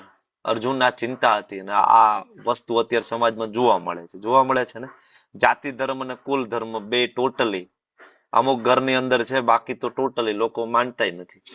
તો સામાજિક આખી વ્યવસ્થાનું પતન થઈ ગયું, ડિસ્ટ્રક્શન ઓફ કોમ્યુનિટી વેલ્યુઝ. તો આ જે ધાર્મિક જે કાર્યો આપ્યા ને કોઈ ફેશન માટે નથી, મનુષ્યને પશુ સ્તરથી ઉપર ઉઠાવી અને ધીમે ધીમે મુક્તિ તરફ લઈ જવા માટે હતા બરાબર. આપણે કમ્પ્લીટલી ફિનિશ કર્યું. એટલા માટે શ્રી પ્રભુપાદજી બહુ ક્લિયરલી કહે છે કે હવે કાંઈ વાંધો નહીં, તમે જાતિ ધર્મ ભૂલી ગયા હોય ને તમારો કુળ ધર્મ ભૂલી ગયા હોય, તમને યાદ પણ ના હોય, પણ તમે વૈષ્ણવ બની જાઓ, ઇસ્કોન સાથે જોડાઈ જાઓ, તો વૈષ્ણવ બની જાઓ બરાબર. કારણ કે આની અંદર જે પરંપરા છે અલ્ટિમેટ પરંપરા છે ને, બધી જ તમારી પરંપરાનું પોષણ કરશે. જો આપણે માતાજીઓને પણ માન સન્માન આપીએ છીએ. હમણાં મહાશિવરાત્રી હતી તો શિવજીને આપણે જેટલો પ્રેમ કરીએ, ઇવન હું એમ કહું કે શિવજીના ભક્તો એટલો પ્રેમ ના કરે, વૈષ્ણવો જેટલા શિવજીને પ્રેમ કરે. અને આનું ઊંધું પણ તમને કહી દઉં કે શિવજી બરાબર. વૈષ્ણવને જેટલો પ્રેમ કરે ને એટલો ઇવન એના પોતાના ભક્તોને પ્રેમ ન કરે, કારણ કે શિવજીને ખબર છે કે મારા ભક્તો છે એ બધા સ્વાર્થી છે અને મોટા ભાગે કંઈક ને કંઈક માગવા માટે આવતા હોય છે. અત્યારે જે થોડા ઘણા ભક્તો છે એ મોટા ભાગે શિવજીને પોતાને નિરાકાર માની લે, ભાઈ તો નિરાકાર. અરે નિરાકાર ને સચ્ચિદાનંદ સ્વરૂપ છે, ભગવાન મહાદેવ છે, ખૂબ સુંદર છે. તમે એક વખત વાંચો, જ્યારે પ્રચેતાઓની કથા શ્રીમદ ભાગવતમ કેન્ટો 4, બરાબર, તો પ્રચેતાઓ છે એ જાય છે શિવલોકની અંદર જાય છે. તો શિવલોકનું વર્ણન છે એની અંદર કે કેવું છે શિવલોક, કેવું છે, શું શું છે ત્યાં. શિવજીની એન્ટ્રી બતાવી છે, શિવજીનો કલર બતાવ્યો છે, બરાબર. ઓગાળેલું જે સોનું હોય, ઓગાળેલું સોનું, શિવજીનો એવો કલર છે, ગોલ્ડન કલરના શિવજી છે, બરાબર. અને શિવજી ઇઝ વેરી બ્યુટીફુલ, બરાબર, ખૂબ સુંદર છે, હેન્ડસમ છે મહાદેવ. આ તો ઠીક છે, આ બધા બતાવતા હોય ને કોઈ એમ કે ગાંજા ફૂકે ને ચરસ ફૂકે ને, શિવજી પરમ યોગી છે, બરાબર. એટલે આપણે એટલે માટે શિલ પ્રભુપાદજી કે આવી જાવ. બાકી આજ સુધી આપણને તો એવું જ હતું કે ભાઈ મહાશિવરાત્રી આવે, ગાંજા, બરાબર, ગાંજા પીતા હોય ને આ બધાના આશીર્વાદ લઈએ અને બસ ભાંગ લઈ આવી મંદિરેથી અને બસ સકરિયાનો શીરો કરીને ખાઈ લઈએ. આપણે ક્યારે આજ સુધી ઇસ્કોનમાં આવ્યા પછી ખબર પડી કે એ દિવસે શિવજીની કથા સાંભળવી જોઈએ. અને શિવજીની કથા તમને લોકોને સમય મળે ને તો કેન્ટો 4માં રુદ્રગીત જરૂર વાંચજો તમે એકવાર. તમને થોડું કે હૃદયમાં ક્યાંક સૂક્ષ્મ એવો ડાઉટ હોય ને કે શિવજી ભગવાન છે અને કૃષ્ણ ભગવાન નથી, અથવા શિવજી મોટા કે કૃષ્ણ મોટા, તો એકવાર રુદ્રગીત તમે વાંચશો ને તો તમારા હૃદયમાંથી બધા ડાઉટ નીકળી જશે. શિવજી પોતાનું સ્ટેટમેન્ટ છે એટલા માટે. શિવજી પોતે કૃષ્ણ વિશે કેટલું ગ્લોરિફિકેશન કરે છે, બરાબર. શિવજી પોતાના પિતા બ્રહ્માજી વિશે જે વાત કરી રહ્યા છે, જોરદાર સ્તુતિ કરી છે. શિવજી પોતે કહે છે એની અંદર કે મેં આપેલી આ સ્તુતિ જો કોઈ રોજ સવારે ઉઠીને વાંચે તો એને ભગવાન શ્રી કૃષ્ણને અનન્ય ભક્તિ પ્રાપ્ત થાય. રુદ્રગીત, વેરી બ્યુટીફુલ પ્લેયર આપણને પ્રેયર આપી છે. તો ઇસ્કોનમાં આવ્યા પછી આપણને ખબર પડી કે શિવરાત્રી કેવી રીતના સેલિબ્રેટ કરાય. આપણે ખબર જ નહોતી, લોકો ત્યાં જાય છે, બરાબર. તો ઠીક છે, આપણે કોઈ ઉપર ઓલું નથી કરતા, પણ મૂળ મુદ્દો એ છે કે શિવજી છે પરમ વૈષ્ણવ છે, ભગવાનના મહાન ભક્ત છે. આગળ કહે છે પ્રજાના પાલનહાર કૃષ્ણ મેં ગુરુ શિષ્ય પરંપરા દ્વારા સાંભળ્યું છે કે જે લોકો કુળ ધર્મનો નાશ કરે છે ને હું સદા નરકમાં વાસ કરે છે. હવે અર્જુન પોતાની દલીલનો આધાર મૂકે છે, બરાબર. અર્જુના એ કહે છે કે શબ્દ છે અનુશુશ્રુમાં, જે છેલ્લો શબ્દ રહ્યો ને અનુશુશ્રુમાં, મતલબ ગુરુ શિષ્ય પરંપરામાં મેં સાંભળ્યું છે. અર્જુન એમ કહે છે કે ભાઈ એવું નથી કે ભાઈ પ્રભુ આ હું જ કહું છું, ગુરુ શિષ્ય પરંપરામાં મેં સાંભળ્યું છે કે નરક મળશે. એટલે પ્રભુપાદ આનું જે તાત્પર્ય છે 43, એના તાત્પર્યમાં પ્રભુપાદ એક મુદ્દો બહુ મહત્વનો આપણને કહે છે કે ગુરુ શિષ્ય પરંપરાના બેઝ ઉપર તમારું કોઈ પણ જ્ઞાન હોવું જોઈએ, બરાબર. તમે જે કઈ પ્રશ્ન પૂછો અને આગળ જતા તમે ટીચર બનશો તો તમારો જે આન્સર હોય એ તમારી ગુરુ શિષ્ય પરંપરાને આધીન રહેલો આન્સર હોવો જોઈએ, બરાબર. નહીં કે તમે કોઈ ટીવીમાં સિરિયલમાં ને કોઈ પાસે સાંભળેલું હોય એ આન્સર ના હોવો જોઈએ. આન્સર એવો હોવો જોઈએ જે પરંપરાનો હોય, બરાબર. વાસ્તવિક જ્ઞાન પ્રાપ્ત કરવાની જે પદ્ધતિ છે એ આ જ પદ્ધતિ છે, બીજી કોઈ પદ્ધતિ નથી, બરાબર. તો અર્જુન અહીંયા પોતાનો જે તર્કનો આધાર મૂકે છે, બરાબર, અને પ્રભુપાદ કહે છે કે જ્ઞાનની આ પદ્ધતિ છે. કારણ કે મનુસંહિતાની અંદર બહુ વિસ્તૃત વર્ણન આપવામાં આવ્યું છે કે ભાઈ કયા પ્રકારનું પાપનું શું પ્રાયશ્ચિત હોય, કયા પ્રકારના પાપની શું સજા હોય. તો અર્જુનને ખબર હતી કે આવા આવા પાપ કરશો તો આ પ્રકારની સજા મળશે, બરાબર. એટલે આના ઉપરથી એક પ્રેક્ટિકલ ટીચિંગ્સ આ શ્લોકમાં 43માં જો તો એ જ અનુશુશ્રુ, સેમ લર્નિંગ ફ્રોમ ઓથોરિટીઝ. બહુ મહત્વનો એકચ્યુઅલી આ મુદ્દો છે કે એક વખત આપણે કોઈ ગુરુના શરણે આવીએ તો એ ગુરુમાં તમને સંપૂર્ણપણે વિશ્વાસ હોવો જોઈએ. તમે ઇસ્કોનમાં આવ્યા તો તમને પ્રભુપાદના દરેક શબ્દ ઉપર વિશ્વાસ હોવો જોઈએ. ઘણા બધાને મેં જોયા છે કે એ પ્રભુપાદને સાંભળશે, ઘડીક આને સાંભળશે, ઘડીક ઓને સાંભળશે, આને સાંભળશે, યુટ્યુબ ની અંદર અલગ અલગ કેટલાય લોકોને સાંભળશે. હું એમ કહું સાંભળવામાં વાંધો નથી, તમે સાંભળો, પણ શું એ પરિપક્વતા છે કે તમે ડાયવર્ટ નહીં થઈ જાઓ, બરાબર. જે ઉત્તમ કોટીનો ભક્ત હોય એ બધું જ સાંભળે અને એનો સાર કાઢી શકે, બરાબર. આપણે જે ભક્ત છીએ કનિષ્ઠ ભક્ત છીએ, અને આની પહેલા આપણે આ ત્રણેય ભક્તની વ્યાખ્યા આપી હતી, કનિષ્ઠ, મધ્યમ અને ઉત્તમ. કનિષ્ઠ ભક્ત એવો હોય કે એની શ્રદ્ધા છે ને બહુ કોમળ હોય. અહીંયા હું તમને એમ કહું છું કે કૃષ્ણ પૂર્ણ પુરુષોત્તમ ભગવાન છે. હવે આ જ વસ્તુ ધારો કે તમે માયાવાદી પાસે સાંભળવા જાઓ તો તમને કન્વિન્સ કરીને બેસાડી દે કે ભગવાન નિરાકાર છે. ખબર છે તમને?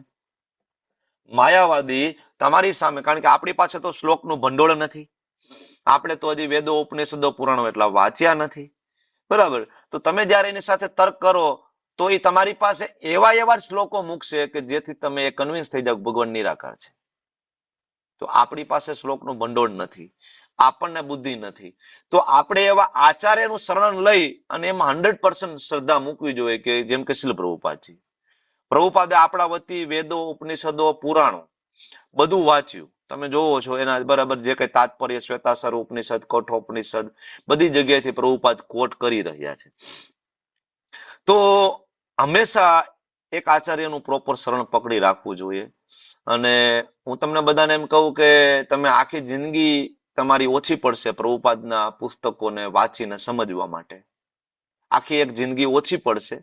પ્રભુપાદની ભગવદ્ ગીતા, શ્રીમદ ભાગવતમ, ચૈતન્ય ચરિતામૃત, પ્રભુપાદ લીલામૃત અને બીજા પુસ્તકો, પ્રભુપાદે જે 70 જેટલા પુસ્તકો આપ્યા છે એ, અને વેદાબેઝમાં પ્રભુપાદમાં રહેલા લેક્ચર્સ અને એના લેટર, આ વાંચી અને સમજવામાં એક લાઈફ આખી ઓછી પડે છે આપણને. તો શું જરૂર છે બીજું સાંભળવાની? યુટ્યુબ ની અંદર બહુ બધો કચરો ભરેલો છે અને આપણને ફિલ્ટર કરતા આવડતો નથી. એમાં યુટ્યુબમાં ઘણું બધું સારું પણ છે, બીજા આચાર્યોનું સારું છે, હું ના નથી પાડતો. 4 પરંપરાના 4 આચાર્યો જે કઈ બોલે છે સારું છે, પણ પ્રોબ્લેમ એ છે કે ભાઈ આપણને ફિલ્ટર કરતા નથી આવડતું આપણને. એટલે જો ઘણી બધી જગ્યાએ યુટ્યુબમાં જોશો તો તમને એવા લેક્ચર મળશે કે ભાઈ એકાદશીના ઉપવાસની કઈ જરૂર નથી, બરાબર? એક મહાન સંતનું જ આવું સ્ટેટમેન્ટ છે, હું નામ નથી લેતો, કોન્ટ્રોવર્સી થઈ જાય. એમ કે એકાદશી કરવાની જરૂર નથી. એક મહાન સંત છે યુટ્યુબ ઉપર આવીને લેક્ચર આપી રહ્યા છે કે ભાઈ ભગવાનને ભોગ લાગે ચાખીને લગાડવો જોઈએ. તો આપણે તો ડાયવર્ટ થઈ જાય, આપણને ખબર નહીં પડે શું કરવાનું છે. એટલે હંમેશા આપણે એક પરંપરાનું શરણ લીધું છે, તો આનું પ્રેક્ટિકલ જે બરાબર ટીચિંગ્સ, લર્નિંગ ફ્રોમ ઓથોરિટી, આને હંમેશા પકડી રાખવું જોઈએ, બિલકુલ ડાયવર્ટ થયા વગર. આગળ અર્જુન ભગવાનને કહે છે, અહો બત મહત પાપમ, અહો બત મહત પાપમ કર્તુમ વ્યવસિતા વયમ, બરાબર? કે આ કેવું આશ્ચર્ય છે, અહો બત મહત પાપમ, કેવું આશ્ચર્ય છે, અમે પાપ કરવા માટે જોડાઈ ગયા, બરાબર? રાજ્ય સુખ અને ભગવાનના લોભવશ થઈને અમે સ્વજનોને હણવા માટે તૈયાર થઈ ગયા. પ્રભુપાદજી નાનો એવો ભાવાર્થ અહીંયા આપે છે. પ્રભુપાદ કહે છે કે સ્વાર્થથી દોરવાયેલા મનુષ્ય પોતાના જ સગા ભાઈ, બાપ કે માતાનો વધ કરવા જેવા પાપ કર્મ બરાબર કરવા માટે તત્પર થઈ જાય. દુનિયાના ઇતિહાસમાં આવા અનેક ઉદાહરણો છે, બરાબર? અને અર્જુન ભગવાનનો સચ્ચરિત્ર ભક્ત હોવાથી સદાચાર પ્રત્યે સજાગ હતો, તેથી બહુ કાળજી રાખે છે. આવા એક્ઝામ્પલ બહુ દૂર નહીં, તમારી સોસાયટીમાં આજુબાજુમાં જોશો ને તોય મળી જશે તમને, બરાબર? કે સ્વાર્થના કારણે, જમીનના ભાગ પાડવાના કારણે કોઈ માતા પિતાને હેરાન કર્યા છે, કોઈ એના ભાઈઓથી અબોલા છે, કોઈ એના બેનથી અબોલા છે, કોઈ બેન સગા ભાઈના દીકરાના લગ્નમાં નથી આવતી. શું કામ? તો કે ભાઈ ભાગ પાડ્યા એમાં મને ભાગ નથી આપ્યો. એક સગા મોટા બાપા કે કાકા છે એના ભત્રીજાના લગ્નમાં હાજર નથી, અથવા તો વિઘ્ન નાખવાની કોશિશ કરે. શું કામ? બરાબર? તો આ બધું જોવામાં આવે છે અત્યારે સમાજની અંદર. એક એક્ઝામ્પલ ઔરંગઝેબનું છે, બરાબર? ઔરંગઝેબે સત્તા માટે, સ્વાર્થ માટે પોતાના પિતા શાહજહાંને કેદ કરી લીધા હતા, ખબર છે ને? શાહજહાંને કેદ કરીને જેલમાં પૂરી દીધા હતા, અને ઔરંગઝેબે ઇવન એના બીજા ભાઈઓની હત્યા પણ કરી નાખી હતી. આ બધા આસુરી ગુણ છે. અને અલ્ટિમેટલી આ પ્રેક્ટિકલ જે એપ્લિકેશન જે છે ને, એ લોભના પરિણામનો હંમેશા વિચાર કરવો. Think before you act, think before you act. જીવનમાં જ્યારે પણ આપણે કોઈ મોટી સફળતા પ્રાપ્ત કરીએ, સત્તા કે સંપત્તિ આપણને મળવાની હોય, ત્યારે એક વખત રોકાઈને વિચારવું જરૂર કે આ મેળવવામાં આપણે કોઈ ખોટો રસ્તો તો નથી અપનાવ્યો ને?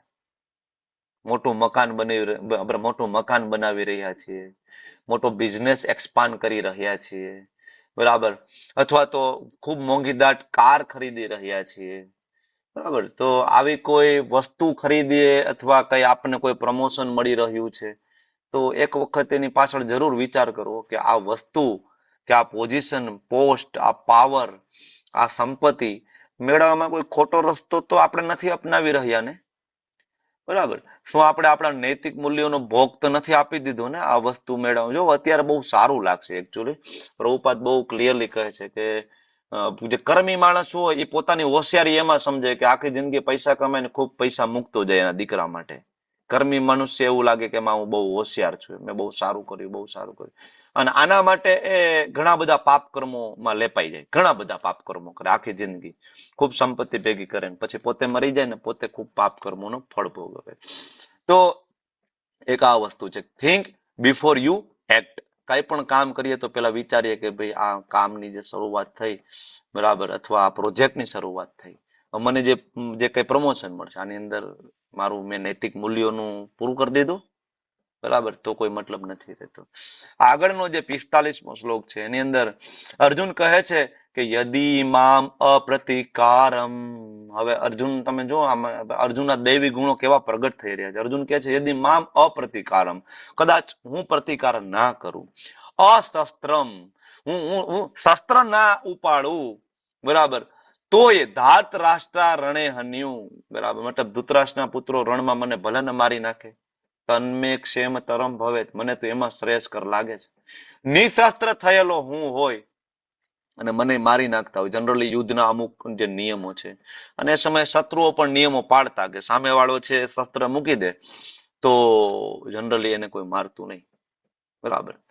હવે તમને ઘણા બધા પ્રશ્ન થાય પાછા મહાભારતમાં કે ઘણા બધા શસ્ત્ર મૂક્યા તો કૃષ્ણએ શું કામ એનો વધ કરાવ્યો? તો હું ફરીથી કહી દઉં કે આ નિયમો આપણા માટે છે, આ નિયમો ભગવાન માટે નથી, બરાબર. તો વિચાર કરો કે ખાલી અર્જુન આ વિચાર્યું ને કે આ બધાનું મારી નાખીશ, તો અર્જુન પોતાને હોમી દેવા માંગે છે. અર્જુનનું આ ચરિત્ર છે. પ્રાયશ્ચિતમાં પોતાનું શરીરને હોમવા માંગે છે. આ અર્જુનની કોમળતા છે.